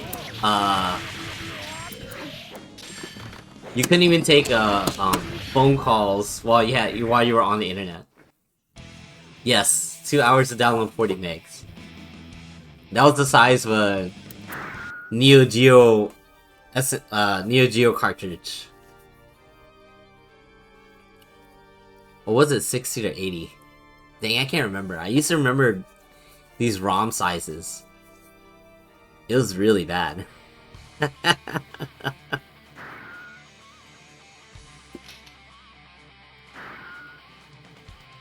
No, it was megs. Oh yeah, actually, yeah, that's right.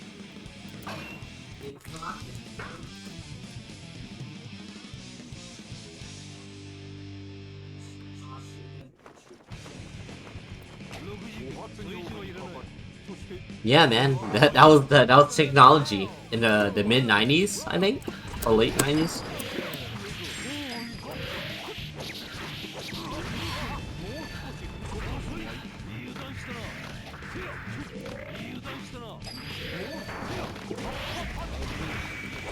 Yeah, I don't remember the technology. I remember experiencing it. You know, everyone had the AOL thing. That might be beyond everyone's years, cause like America Online was like that was an era.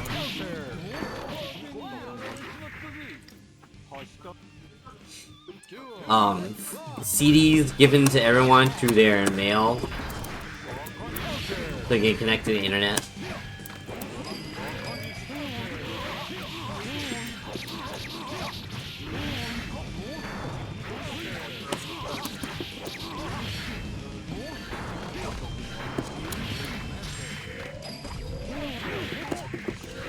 Oh wow, to catch a predator? The chat rooms! Oh my god, I forgot about chat rooms. They're just, primitive discords.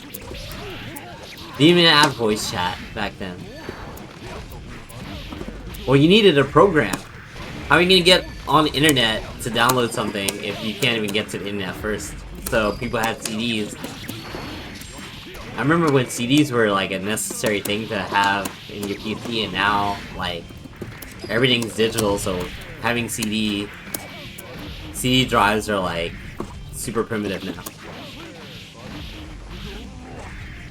You had to order one, or a lot of people got it in the mail because AOL got their grubby mitts on your had everyone's mitts for online. You needed to download. You needed a program to get started, and then you gotta plug your computer into a phone line,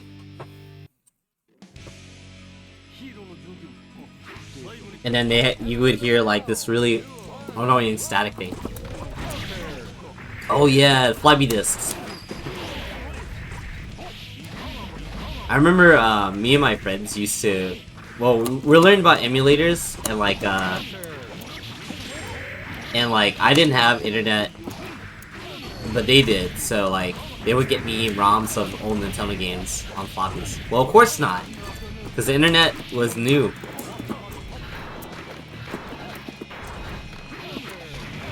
So it wasn't like something that people bought computers to get online for, but eventually people did.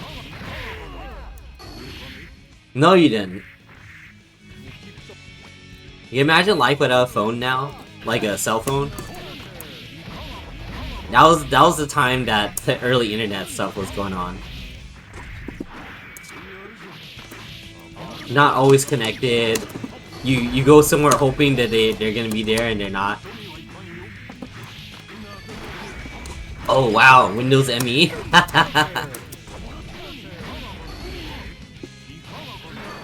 Using payphone? I don't miss that. That shit sucks. You run out of money, you're like, dang, I gotta call collect. It costs like an arm and a leg for that.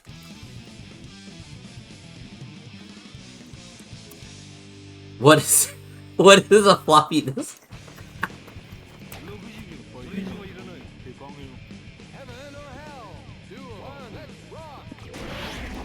Just be glad there's nothing that holds information that little anymore. Oh man, I remember that used to be a requirement for PCs too. That used to be something that had to be on PCs. That went away first before the CDs though. Very low capacity. It was like it could fit an emulator and maybe a Nintendo ROM. I don't even remember it was a meg. Oh man, I remember when 20 megs were 20 gigs were like a lot.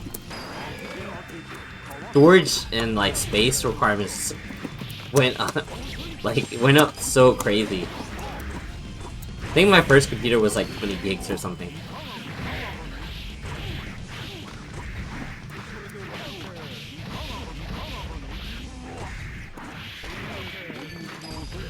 Yeah, that's how I got like a lot of Nintendo ROMs on my PC before.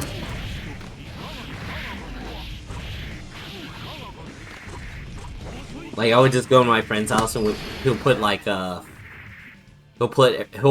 we somehow fit uh an emulator and like an NES ROM or two.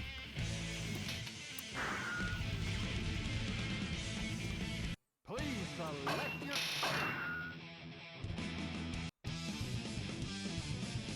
Because the NES ROMs are like small.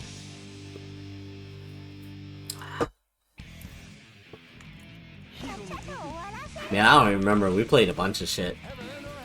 Usually RPGs or like games that were like back then when emulation was like the Wild West. That shit was crazy. Because like, you know, stuff was getting translated and games were dumped and like there was a lot of games that we wouldn't get normally. But it's open to us now because we can just pirate it.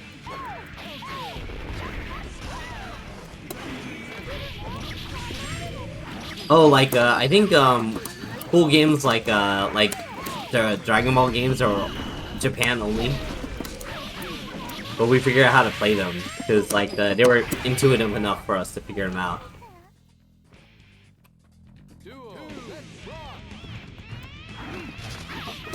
Yeah, multiple floppy disks. Yeah, it's like what is it? Games with like multi-disc, like Metal Gear 1 back in the day.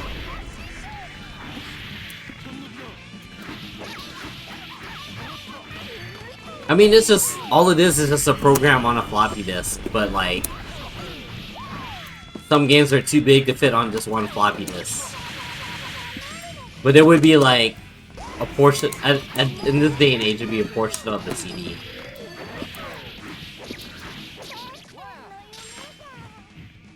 Yeah, like Final Fantasy VII.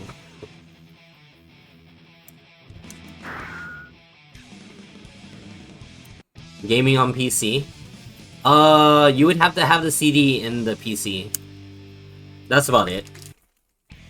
There's no loading the information all on the PC. Because the computer wouldn't be able to store all the space. Oh, Prince of Persia, yeah.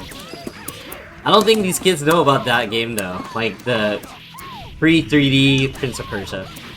I know about it, because it was pretty sick. Wow, holy shit, are you serious?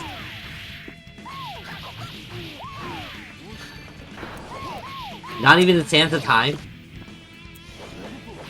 Yeah. Budget Aladdin. That's how I always thought about it. It was prototype Assassin's Creed for like the 3D games, but we're talking about like the 2D platforming style games. What about Abe's Odyssey? Have you ever seen those games? Oh wait, actually no, only the first two games are in that style. I forgot.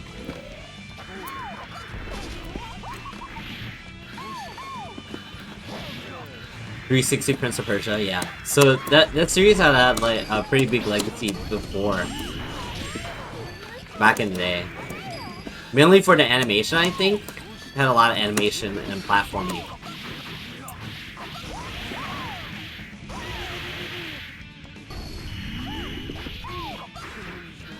Yeah, but like the style of Abe's Odyssey is pretty much Prince of Persia, you know, like the old games, like or I think Flashback too. There was those other two games, Flashback and Out of This World, I think, were the games like that. Crayola.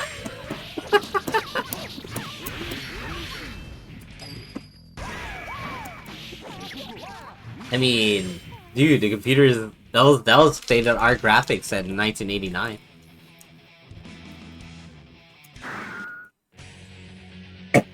How big was the PS2? It was huge. It was the cheapest DVD player you could buy. It just doubled as a console. You know, it was a very, very good marketing strategy.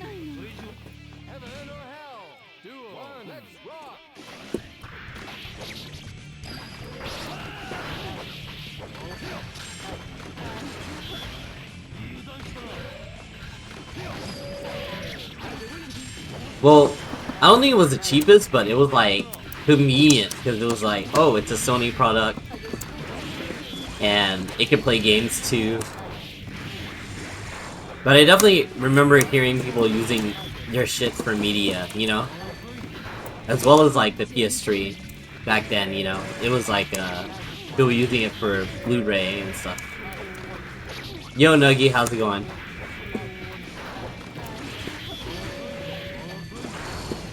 TVs? You have to have something separate with the TV.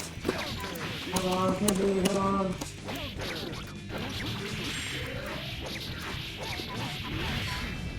I know Lemmings, but I don't know Superplay.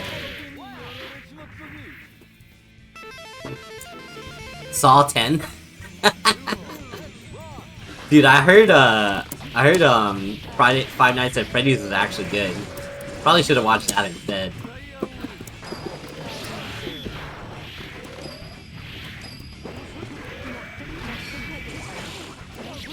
Oh, whoa.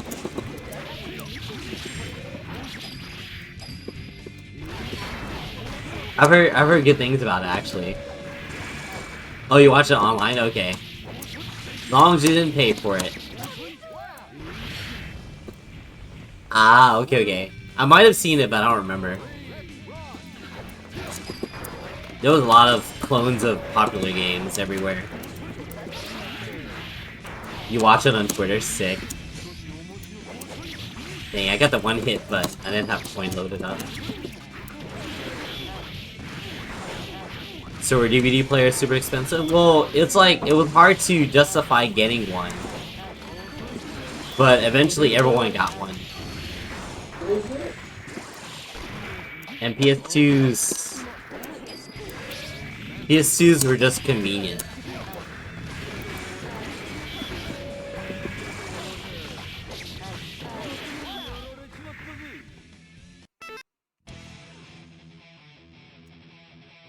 Yeah, for sure. PS2 is still the best console. What are you looking at, Sonic? He's going to the Stone Age. It's like he discovered fire. Superplex?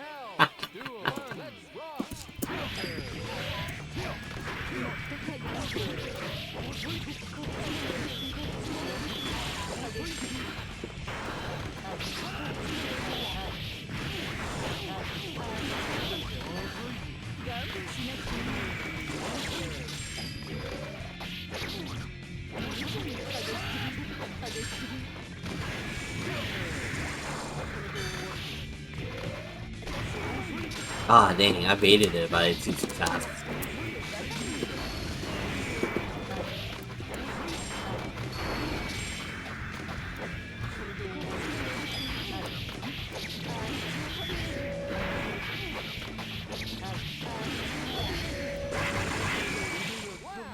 Nice.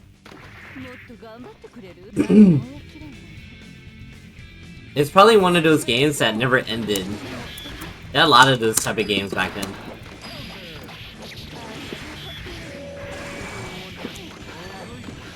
You know, Pac-Man was one. Technically, Mario was, like, after it got to, like, the last stage, it just looped back. Oh man, good old CRT.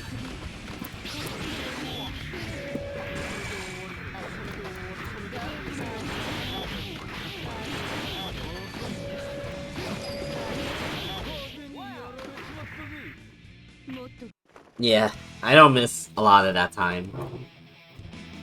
I think I only survived because I was young. If I was this age now and like not being able to do whatever, 800 by 600 was HD. Yeah, I know.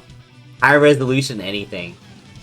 I remember going to high resolutions on my monitor, my 4x3 monitor, and like, I'm like, why are these so small? They look like anime back then. So my experience with anime, like heavy anime, was I think what was it? I think my first actual anime that I knew was anime was like Rama 1/2. Because my store, my rental store, we had the fighting game. And the fighting game, we had it actually localized in the US. And it was not the greatest, but it got the point across. And then I found out there was a show for it, and I'm like, oh, I like the game a little bit. Let me watch the show. Okay, so do you know the person that made Inuyasha, right? That's the shit they made before that. It's actually very funny. It's a comedy. It's a comedy show, comedy romance. It's about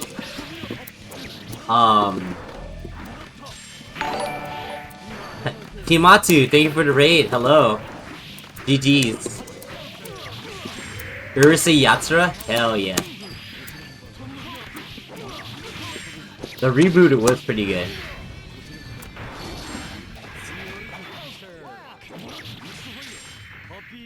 The meme of weak supers. So no, actually, my actual first old anime. There was a Dragon Warrior anime back in the day that we got. Brought to the US, and I remember watching it, and I was very young, so I didn't realize that was anime, you know. Oh wait, and then I think there was a show called Madeline the Bee.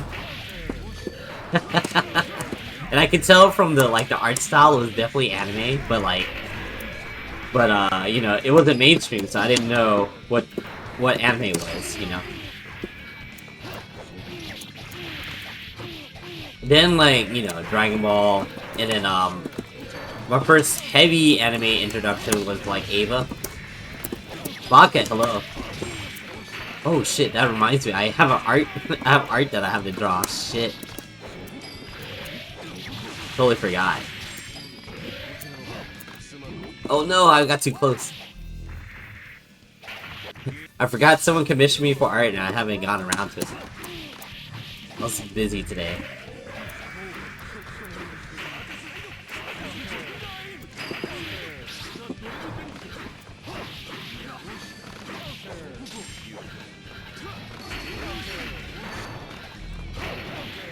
Wow, Bubblegum Crisis and Zero Rhymer? Holy shit, that brings me back.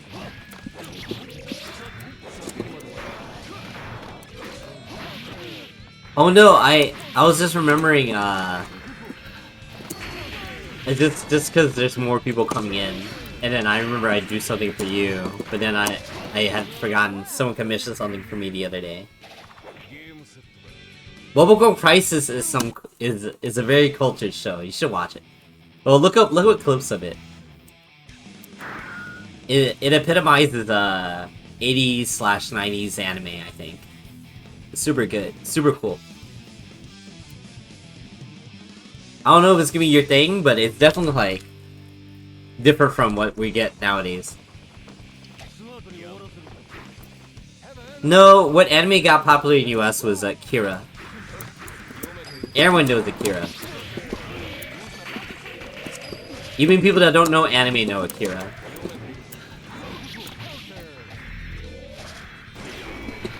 But yeah, I had a friend that was really big into Japanese culture and anime and stuff, and he had a friend in Japan that would tape anime shows and send him the shows, and then this is during VHS era, so the mid-90s. Well, no, well, the shows were from the mid-90s, but it was my friend in high school. And he would lend me the tapes, and then I would tape them over. And I think that's how we had a good bit of Rama 1/2, I think, from him. Yeah, well, there were more raw, because, you know, there's no computer drawings and stuff. Girls and Panzer? Oh, that's cool.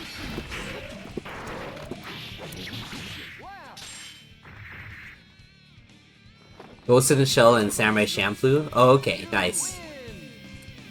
You know, Majin Obama actually gave me a bunch of DVDs for Samurai Champloo. Before I moved to Houston. That was when he still lived in New Orleans. Samurai Champloo and Escalflone. So I still have those. But I only watched Samurai Champloo. I watched Escalflone on TV. Oh man, I was starting to watch Big O a little bit. Bubblegum Crisis is short, and I think there's been people trying to petition to get it restarted again or something. I just remember the opening song.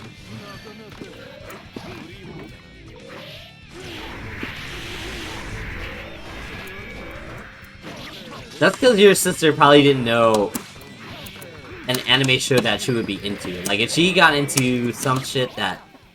If she found a show that she got into... Because, you know, like... Because all animes is just TV shows with, like, specific subject matter. And, you know, you have the different categories of, like... You know, the typical shonen stuff, and then, like, the more serious stuff.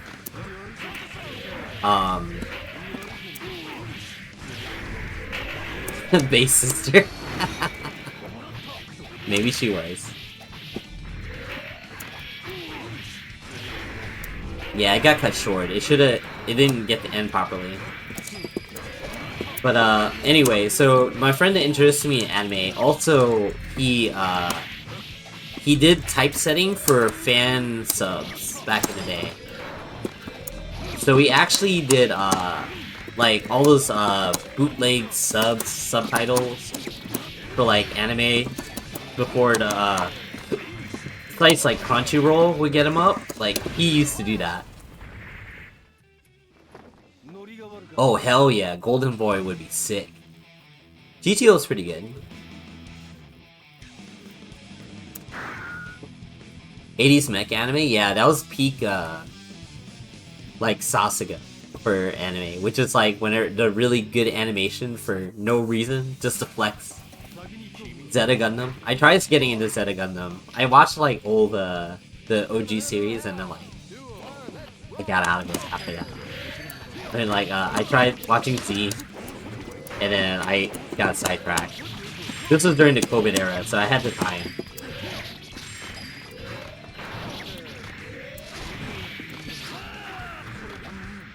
Yeah, the guy on the bicycle. And the girls. Everyone just remembers the girls, really. Well, that and the show is just funny in general.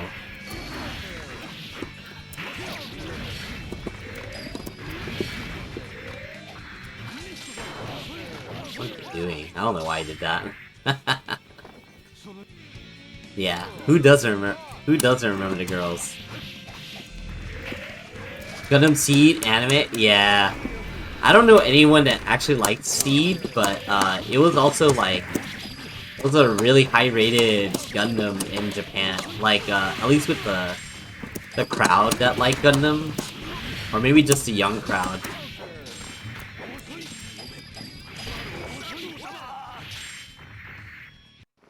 Yeah. Rekka Lodos War. Real Media Player. I remember watching some anime in Real Media Player back then. Yeah.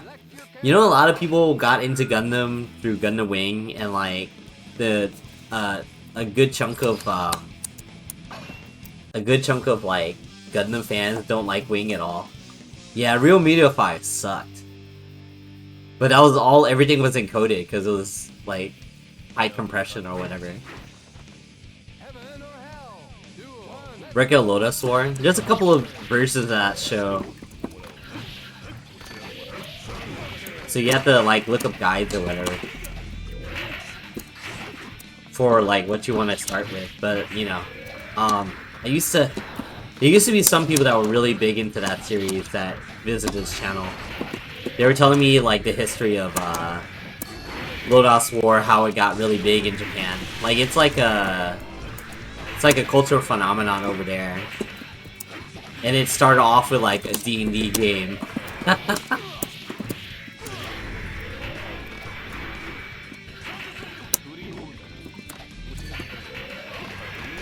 Oh, whoa, what am I doing?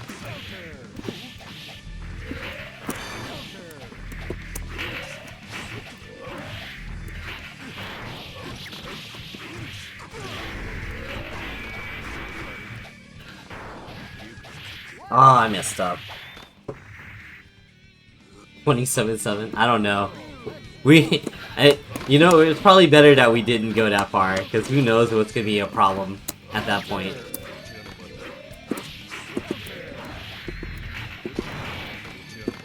Oh, whoops. Didn't have meter.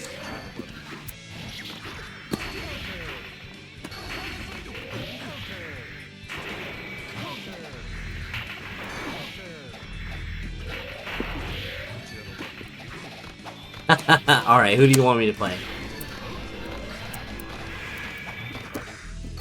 Soul? Okay.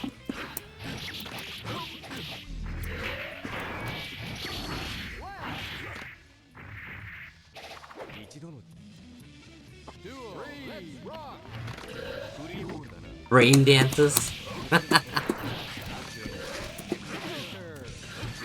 Man, well, you got to miss the era of anime that had, like, they were really in love with, like, heavy gore. And, like, you know, like, didn't need it, but, like, they just decided to do it. Like, it was the weirdest flex. Like, people would get, like, you know, pieces of, you know, insides of characters getting shown, getting eviscerated and stuff. It was really nutty. And anime had a rep in Japan because of it.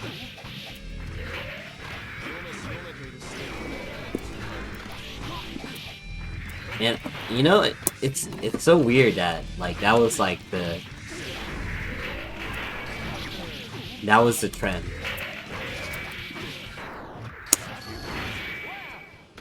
It was super weird. But they did it, you know. Nowadays you see it, it's like kind of weird. Let's see.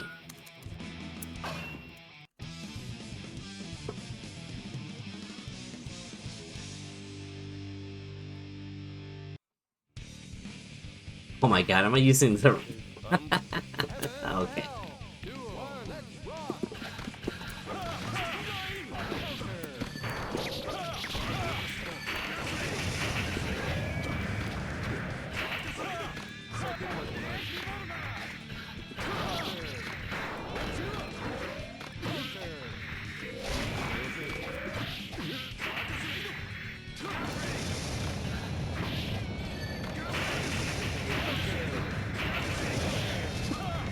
Ah.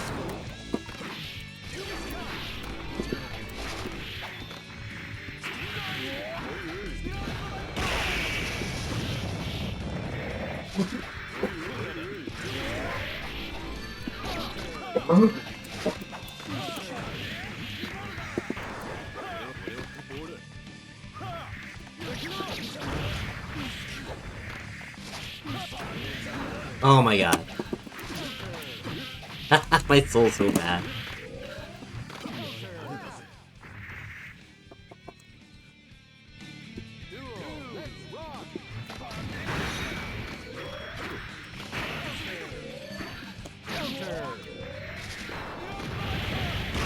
I can't.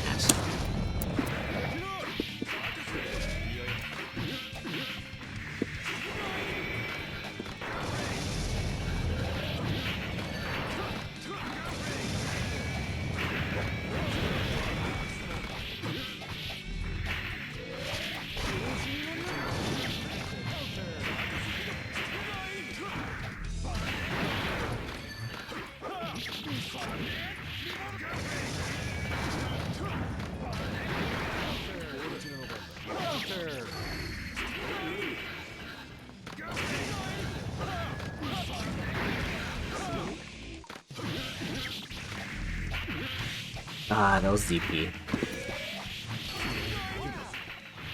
See? Gunplay overseas is not hard. I can do it all the time.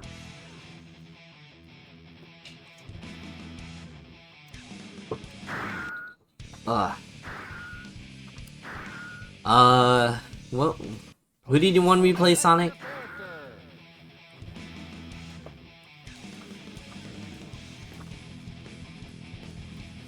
Random select? Okay.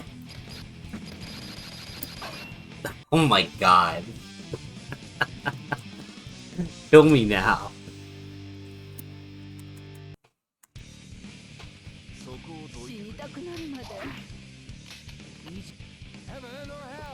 Alright.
Ah, man. Yeah, Kaseki is an Ino main. He also plays, Zato 1 or, Eddie, and, he tries to learn Jam sometimes.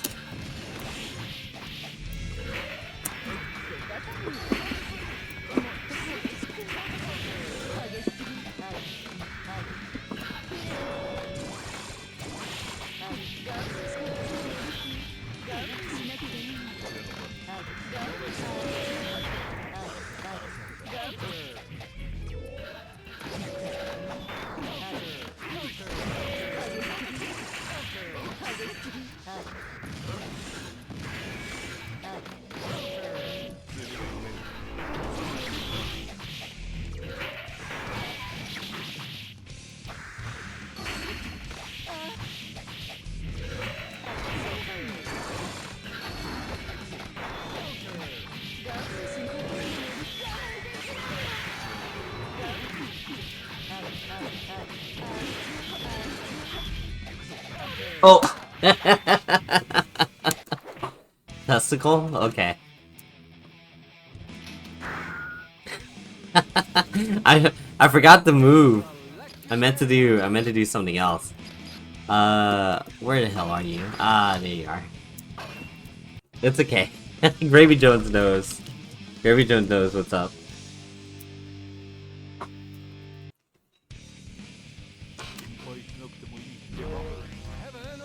Oh, jeez.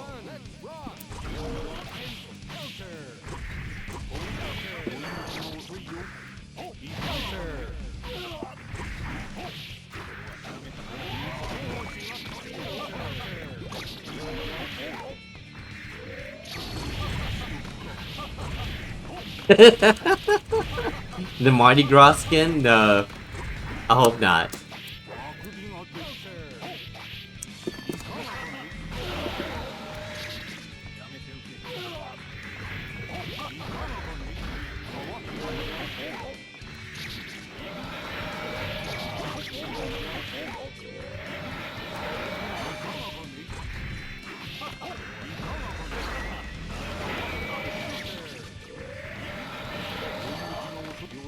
Come on.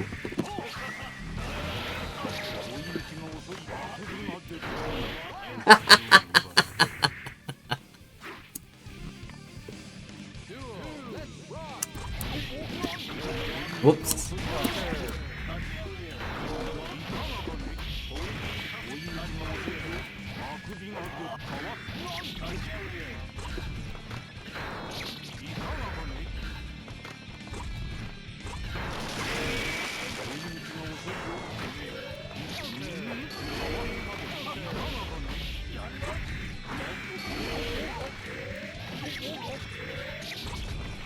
Whoops.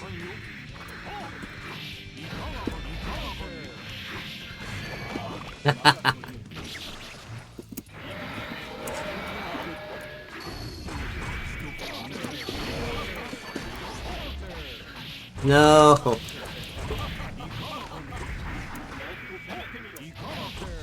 Ah, crap. I gotta do the Naj. No! No.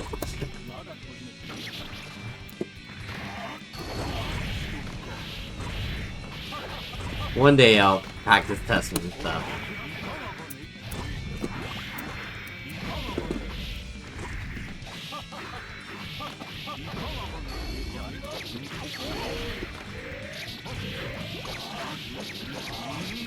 Oops.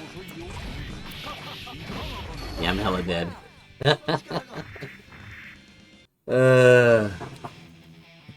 Okay. I think one more serious set, probably, and then I'm out of here. It's a little late. Are you sure? I don't know about that. But yeah, you have a good one, Sonic.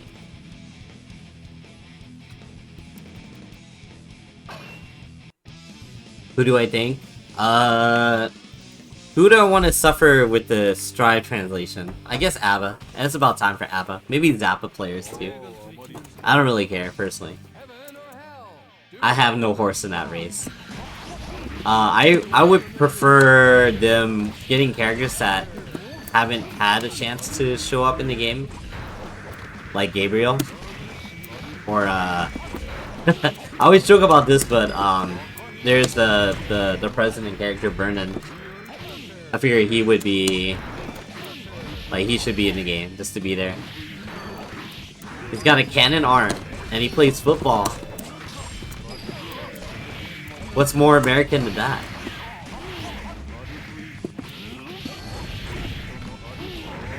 I mean, they can do whatever. Cause like, in the end, the game's gonna be just this, like, toxic, tug-of-war of, like... I mean, not tug-of-war, but just, like, this sliding snowball into, like... horrible death situation after a wall break, you know?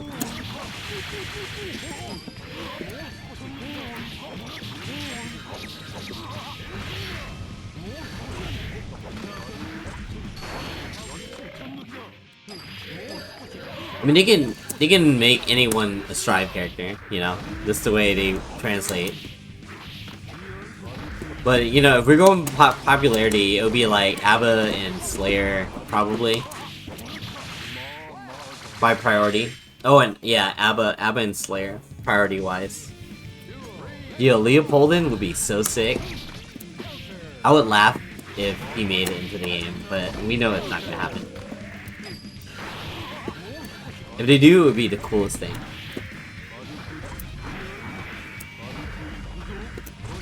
Dude, everyone in Strive is like, they're on American healthcare. That's why they die so fast. Geese? That would be so funny.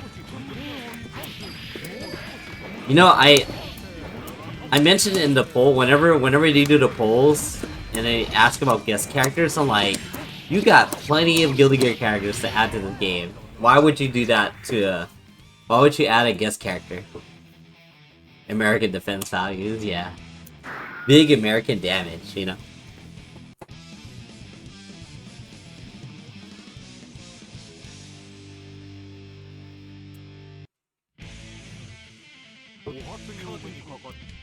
Heaven or hell? Duel. Let's rock.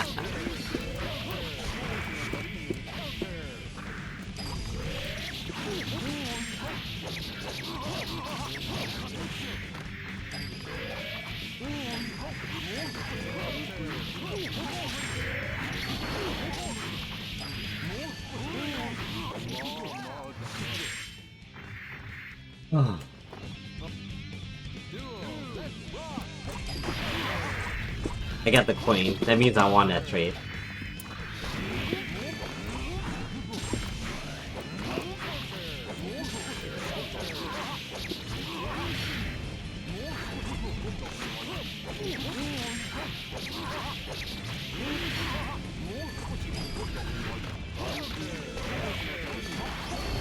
Ragna? Come on. Please have a character that will play unique in the game, not like so without a gunflame. See you guys later. I think that was that the set? Yeah, that's the set. It's probably time for me to go to sleep as well. Very late. Let me see. Yeah, I'm gonna see who is streaming, and we're gonna go ahead and raid somebody. Yeah, I appreciate you guys watching. Who's up? I know there's not that many people up right now.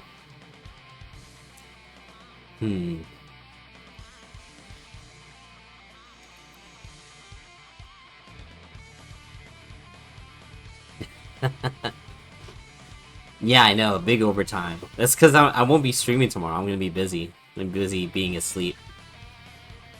Let me see, who else is streaming +R? I think it's just me. Oh, is that Nickel? Yeah. You know, we'll rate my boy, Kuronoki. He usually he streams a bunch of fighting games. He streams +R more often than the usual people. Yeah, the bot never sleeps, but no one ever stays in the bot channel. You know, might as well just throw people somewhere where people are talking.